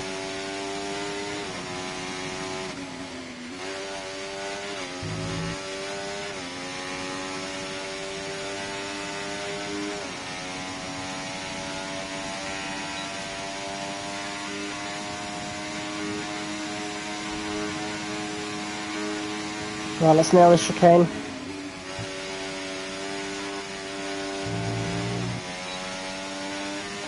Really on the edge there, just trying to push flat out.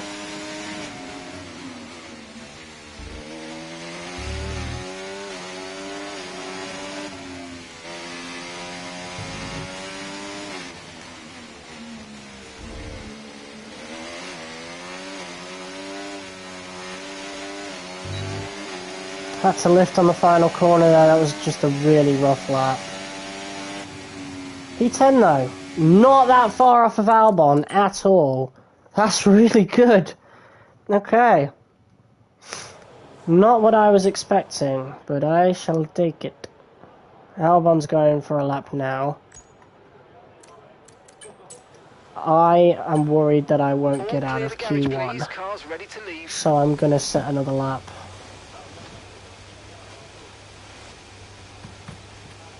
Come on, get me out, get me out, get me out, get me out.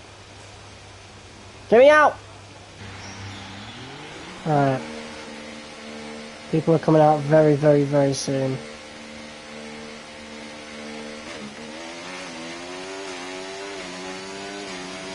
But yeah, Albon's done pretty good. He'll be getting into Q2.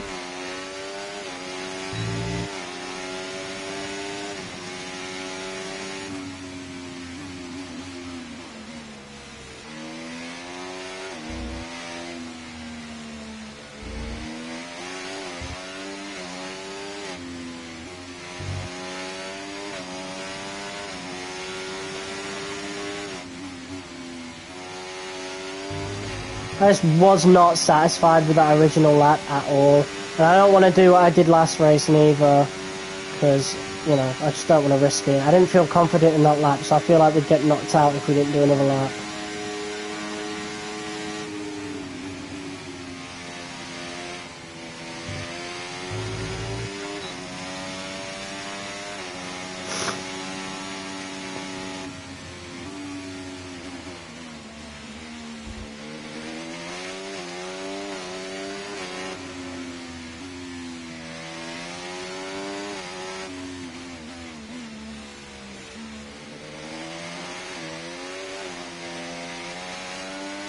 Right, let's go.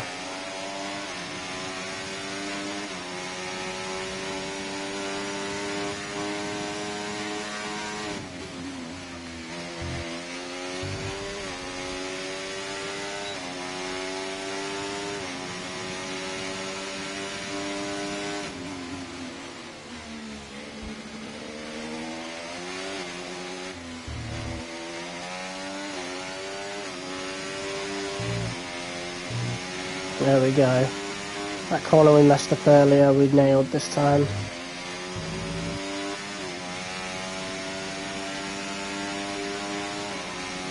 It's looking good. That was a purple first sector as well. Wow. Well, track evolution just come into play and no one set their second lap just yet.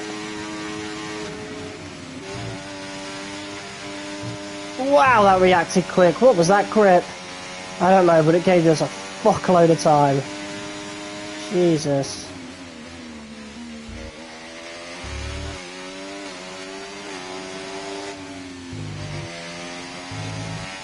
See people watching, what's up?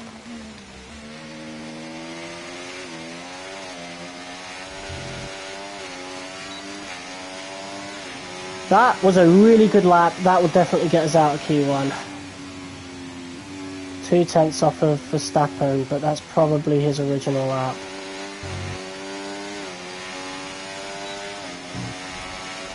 Okay, we can take you this lap.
Okay, I think we've nailed that pit lane now.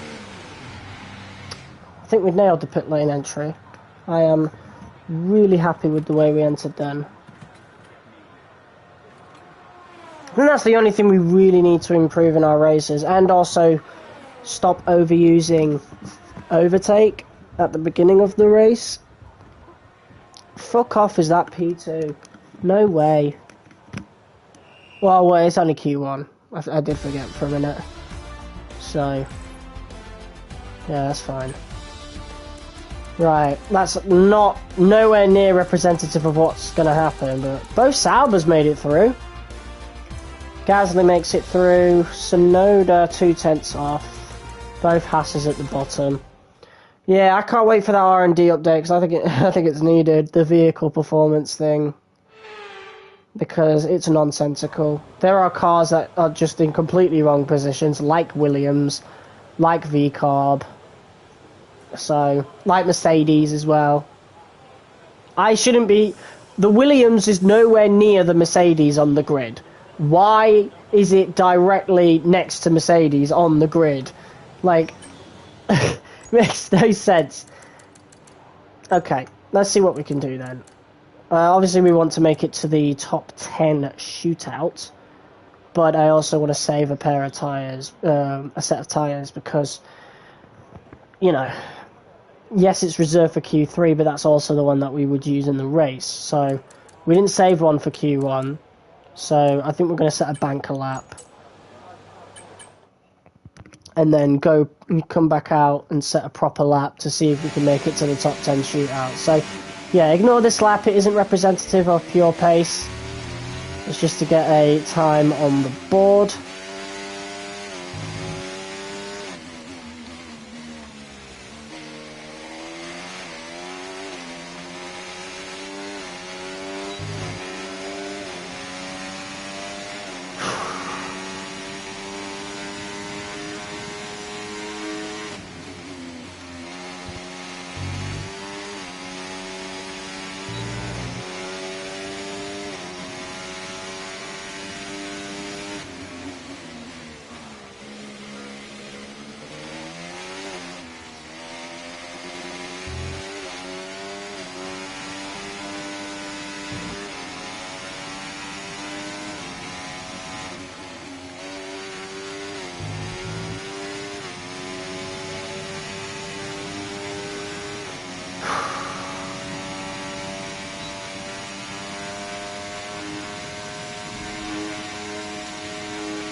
God, we can really go, like, leapfrog the curbs. Yeah, it's good to know.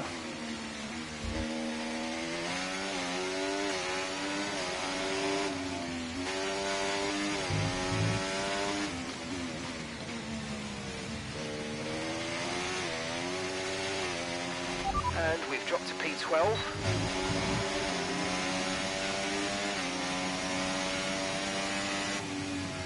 P6. That's not fucking bad considering we were on worn tyres. Considering that lap was on a set of scrubs. That is not bad at all. Wow, 5 thousandths quicker than Perez. Jeez.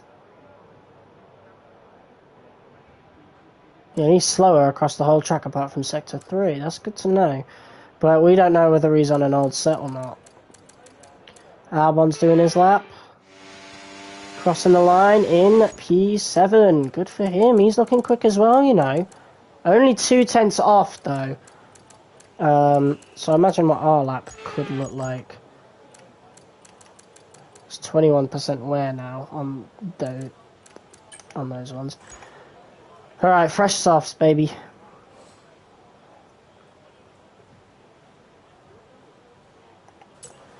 Right. Let's go. Proper lap. Let's get into Q3. And hopefully Albon can do the same thing. Come on, Albono, you got this.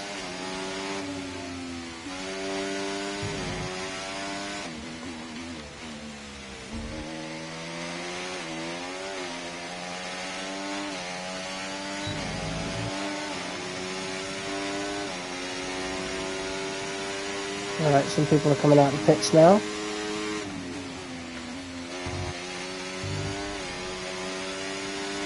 Already a 10th up. That was the most beautiful entry and exit we've done all weekend.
P2.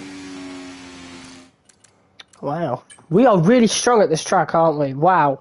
We were strong on last year's game, and it appears to be the same case here. Funnily enough.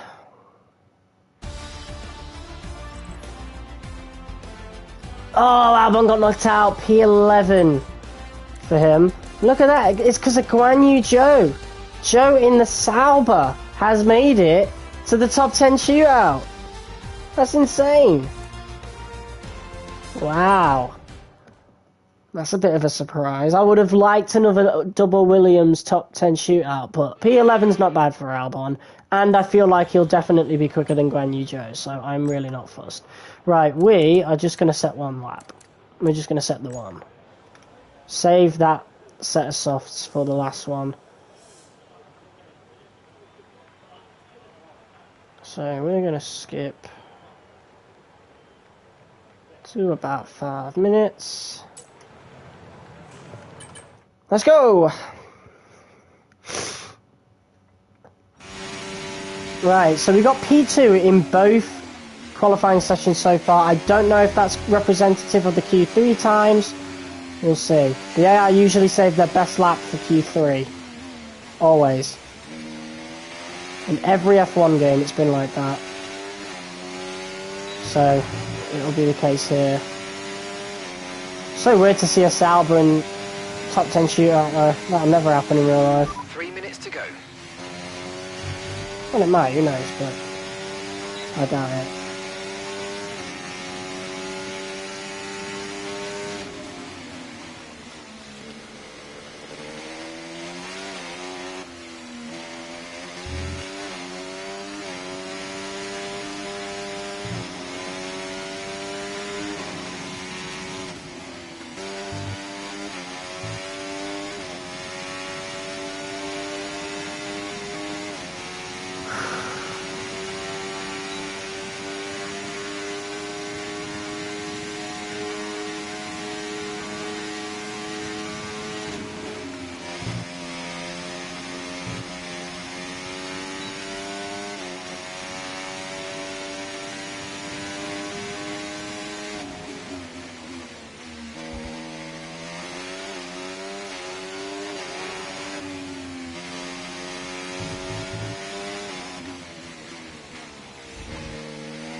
That was a really good lap. I think that was a really good lap. P4, yeah, see, that's... I told you. They save their best performance for Q3. So, P4 so far, I think we're going to get knocked down a bit, though. Let's see where we ended up. Goodbye for now, then. P4! Second row! In the Williams! Can you believe it? I bloody can't. I bet you it's because of that chicane where we're able to vault over the curb. Like, it's made it so much easier. That is really, really good. So, we're well into the points. We don't even have to worry about not scoring points unless something really drastic happens. But what a result! What a result! We might have to turn the difficulty up at some point, because I think I'm getting used to the game now. I'm not going to during the first season, though. I want to experience every track at this difficulty that we've set. But it's looking really, really good. Alright, good luck today. You know the drill. Careful into turn 1. Take the chances you get. But I don't want to see you dragging a busted front wing into the pits. And remember to make good use of the overtake button. You've got a full battery at the start of the race. You may as well make the most of it. Alright, 20 laps of Melbourne. Here we go. And this will be our last race of the stream. I'm not doing another one. I am going to get some rest.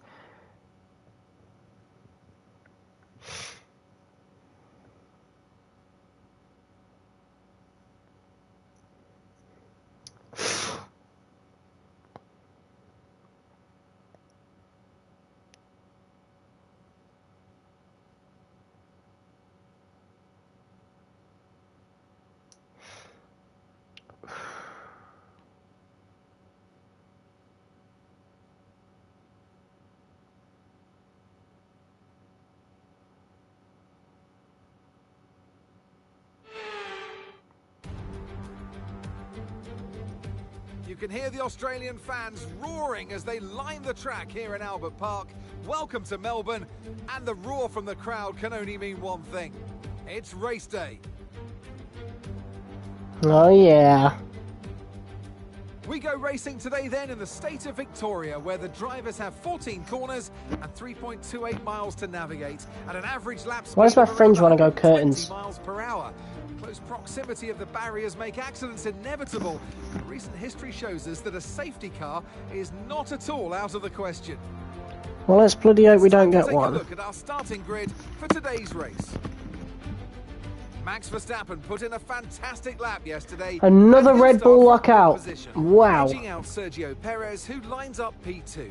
As we continue through the rest of the grid today, we have Fernando Alonso, the rookie. Sainz, What is a Williams Norris, doing there? Hamilton, Russell, Oscar Piastri, Joe, Albon, Leclerc, Stroll, Bottas, Gasly, Tsunoda, Ocon, Ricciardo, Hulkenberg, and Kevin Magnussen fills the last spot on the grid. Now it's almost time for lights out, so let's go down to the track.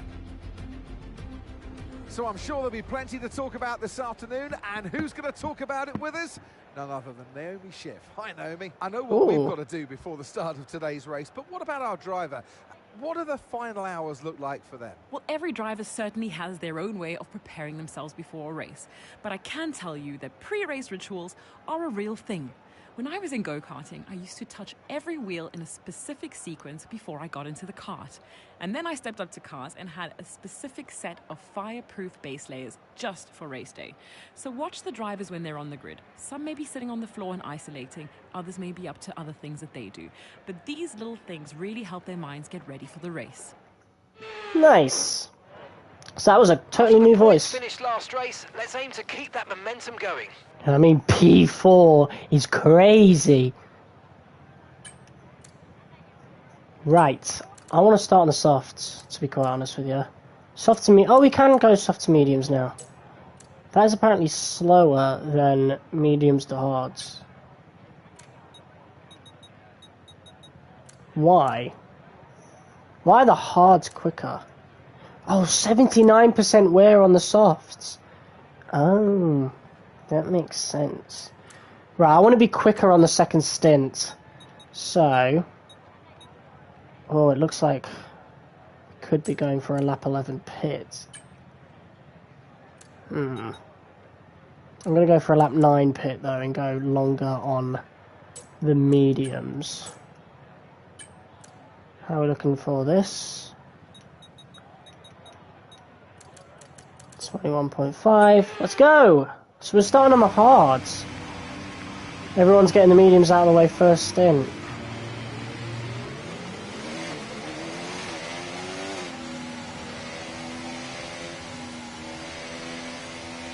Okay, so our system checks are good. We need to stay in formation and start bringing the car up to temperature, please. Get some load into the tyres and work the brakes. We want them nice and warm by the end of this lap.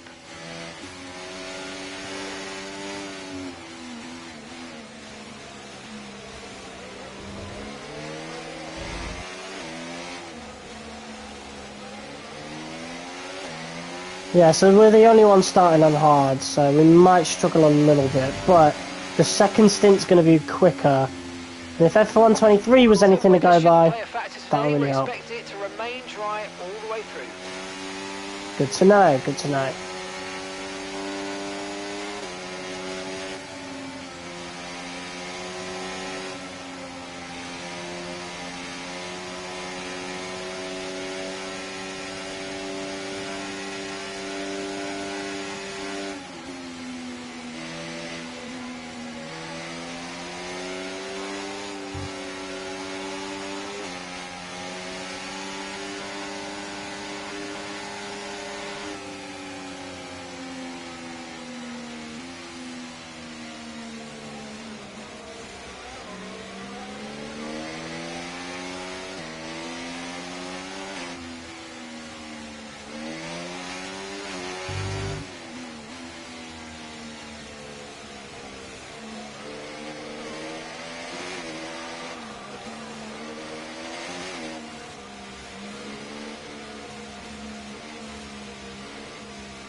Here we go then. Okay, that's not an ideal placement in your grid slot. You're going to need a good launch at the race start. That is not so ideal. That's the rest of the grid forming up now. Be patient and watch for those lights. Not ideal at all. Fuck's sake.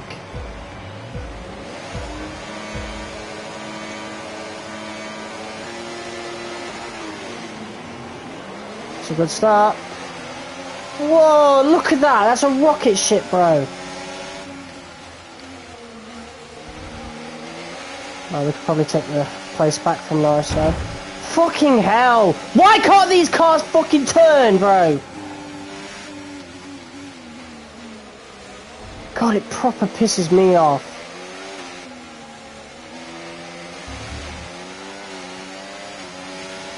Right, so we've lost the position to fucking Lando rocket ship Norris.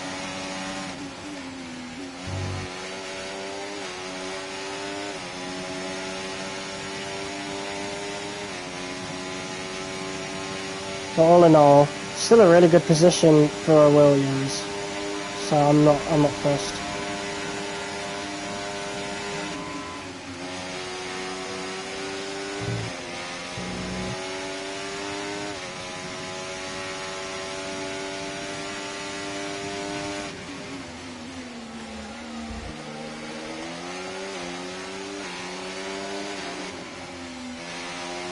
Can really save the RS in this section. Too much curb. Right, let's stick on hot lap and stay there. DRS is being enabled this lap. We can use DRS when you're within 1 second of the car ahead and in the DRS zone.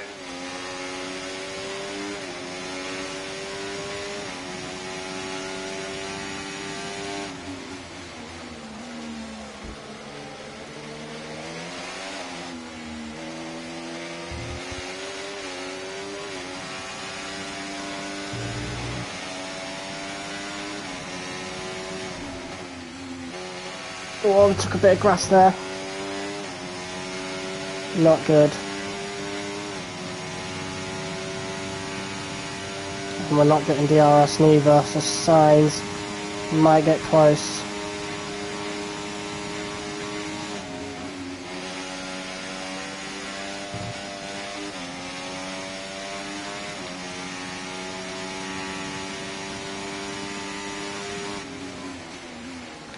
Switch it to medium for now. I'm being really clumsy, I keep dipping tyres into the grass.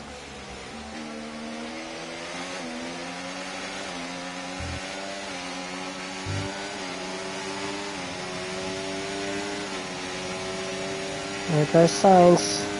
No tyre concerns at the moment, just focus on the driving.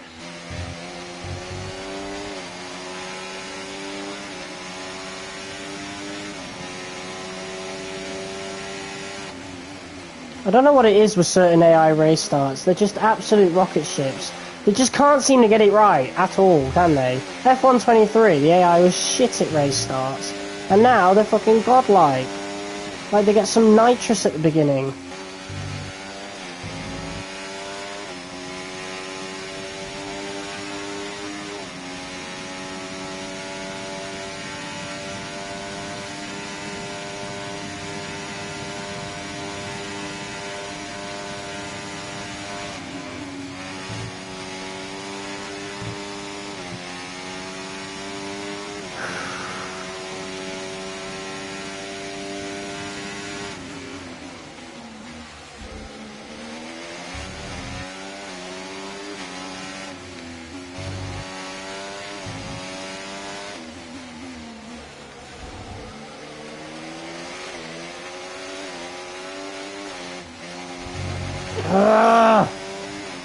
Mate, stiff ass cars, man. And these are the default setups. I don't know how the actual ones are going to look like.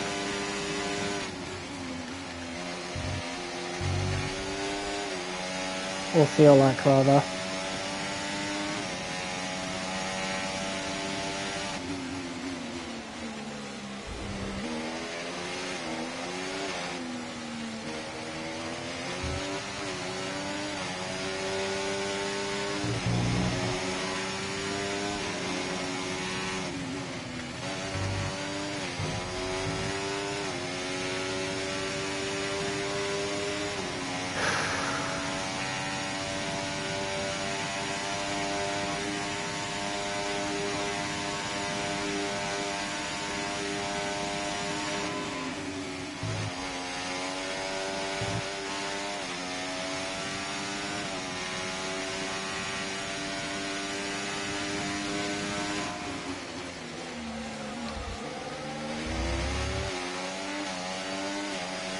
Bit more of a late break there, but now we're in DRS range. Sainz is not anymore. It's really good from us.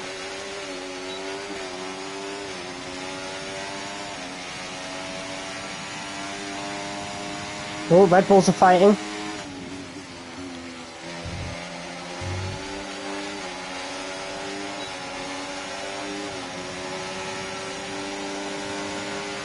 Red Bull drivers just completed a pass for the lead. Perez is in the lead. Fucking AI, man. What is that fucking boost that they do? I'm flashbacking because I'm not keeping that. We need to have a look at this fucking boost. Right, keep an eye on his fucking... Look at this. So, round here. It looks like I should get the better, like, because I'm on the racing line here. Norris goes over the curb. Alright, so surely, right, surely I have the racing line, surely I should get the boost. Or rather, have the better acceleration. But the AI has this weird-ass boost, man.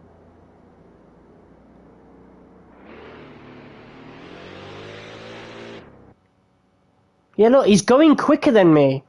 By about 3 miles an hour. So coming off the curb here. So he's on the curb. He slows down to about 51. 51 is his lowest speed through there. I'm at 60, bro. I am at 60 in the same section. I should be overtaking him at this point. I'm starting to catch up. There you go. I'm also on the racing line. This is when Norris gets the boost. And suddenly, he's caught up to me in miles an hour. That is suspicious as hell, man. That is so suspicious. And this is a genuine problem. There is no way, shape or form that Norris should be quicker than me over that curb. This is a genuine problem with the AI, and nobody is pointing it out apart from me. I'm just going to have to upload this as a video on its own. This is a genuine issue. I'm on the racing line. He went over the curb. Where has he got 10 miles an hour from like that, bro? After being unsettled on the curb. It makes no sense. And this happens on every track in the game when you're trying to overtake a driver. Somehow, some way, and he's not even using overtake, you know?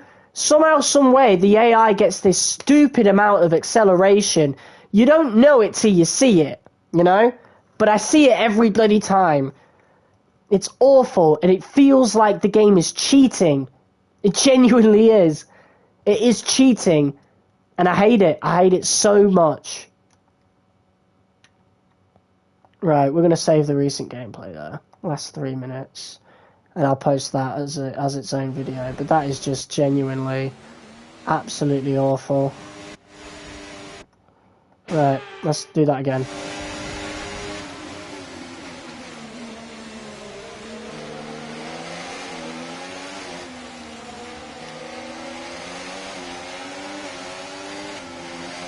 Right, we're past Norris. For real this time. Oh, I'm a little bit unsettled. But hey, look at this! DRS train, we could actually fight for the lead here.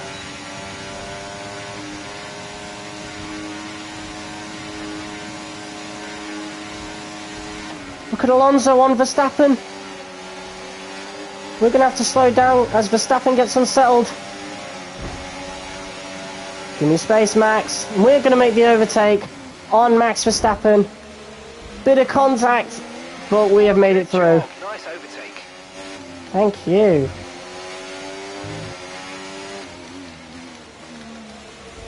Now it's Perez leading for Red Bull.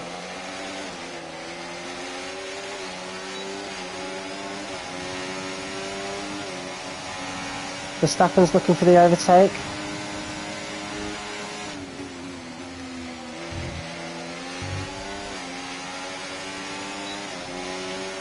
P3, look at this, we could get a podium.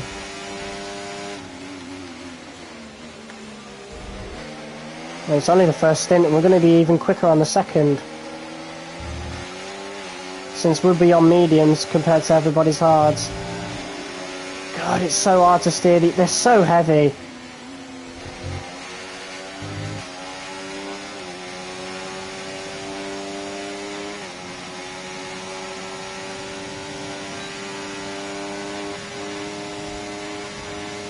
Alonso, look at this, going for the move on Perez.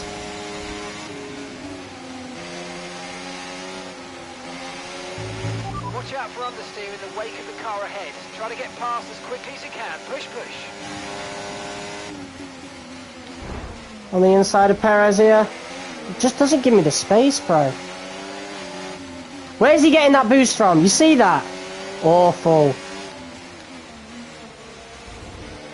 But look at that, P2. P1 within touching distance, bro.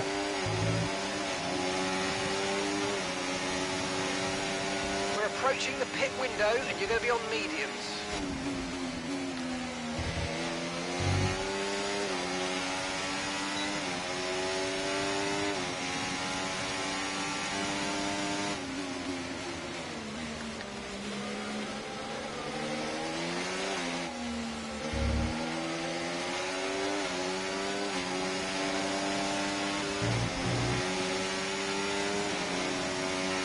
Oh, hold on.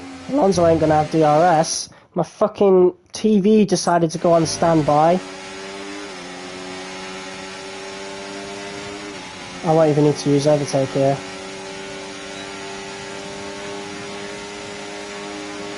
Look at that! Making a move for the lead! Oh, that's incredible!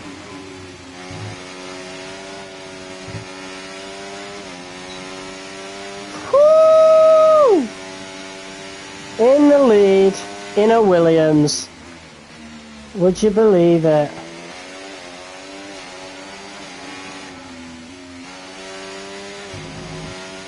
I think we're going to be in a lot of trouble now, though, now that we don't have DRS.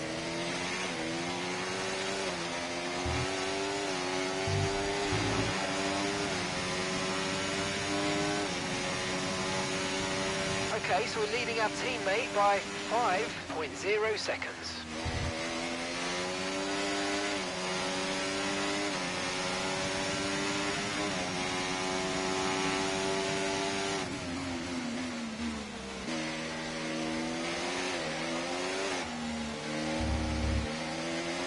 Check the tyres, 20%.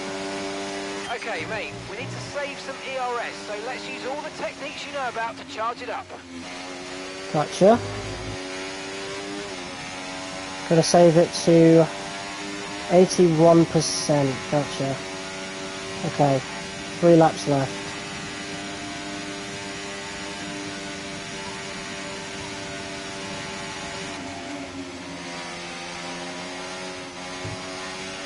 No need to worry about the tyre condition for now, everything's looking good.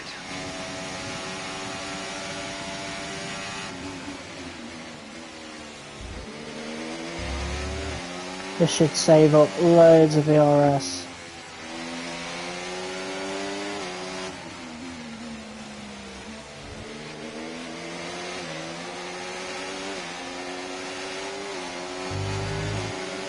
Alright. Okay, we want you to pit this lap, so push now, push.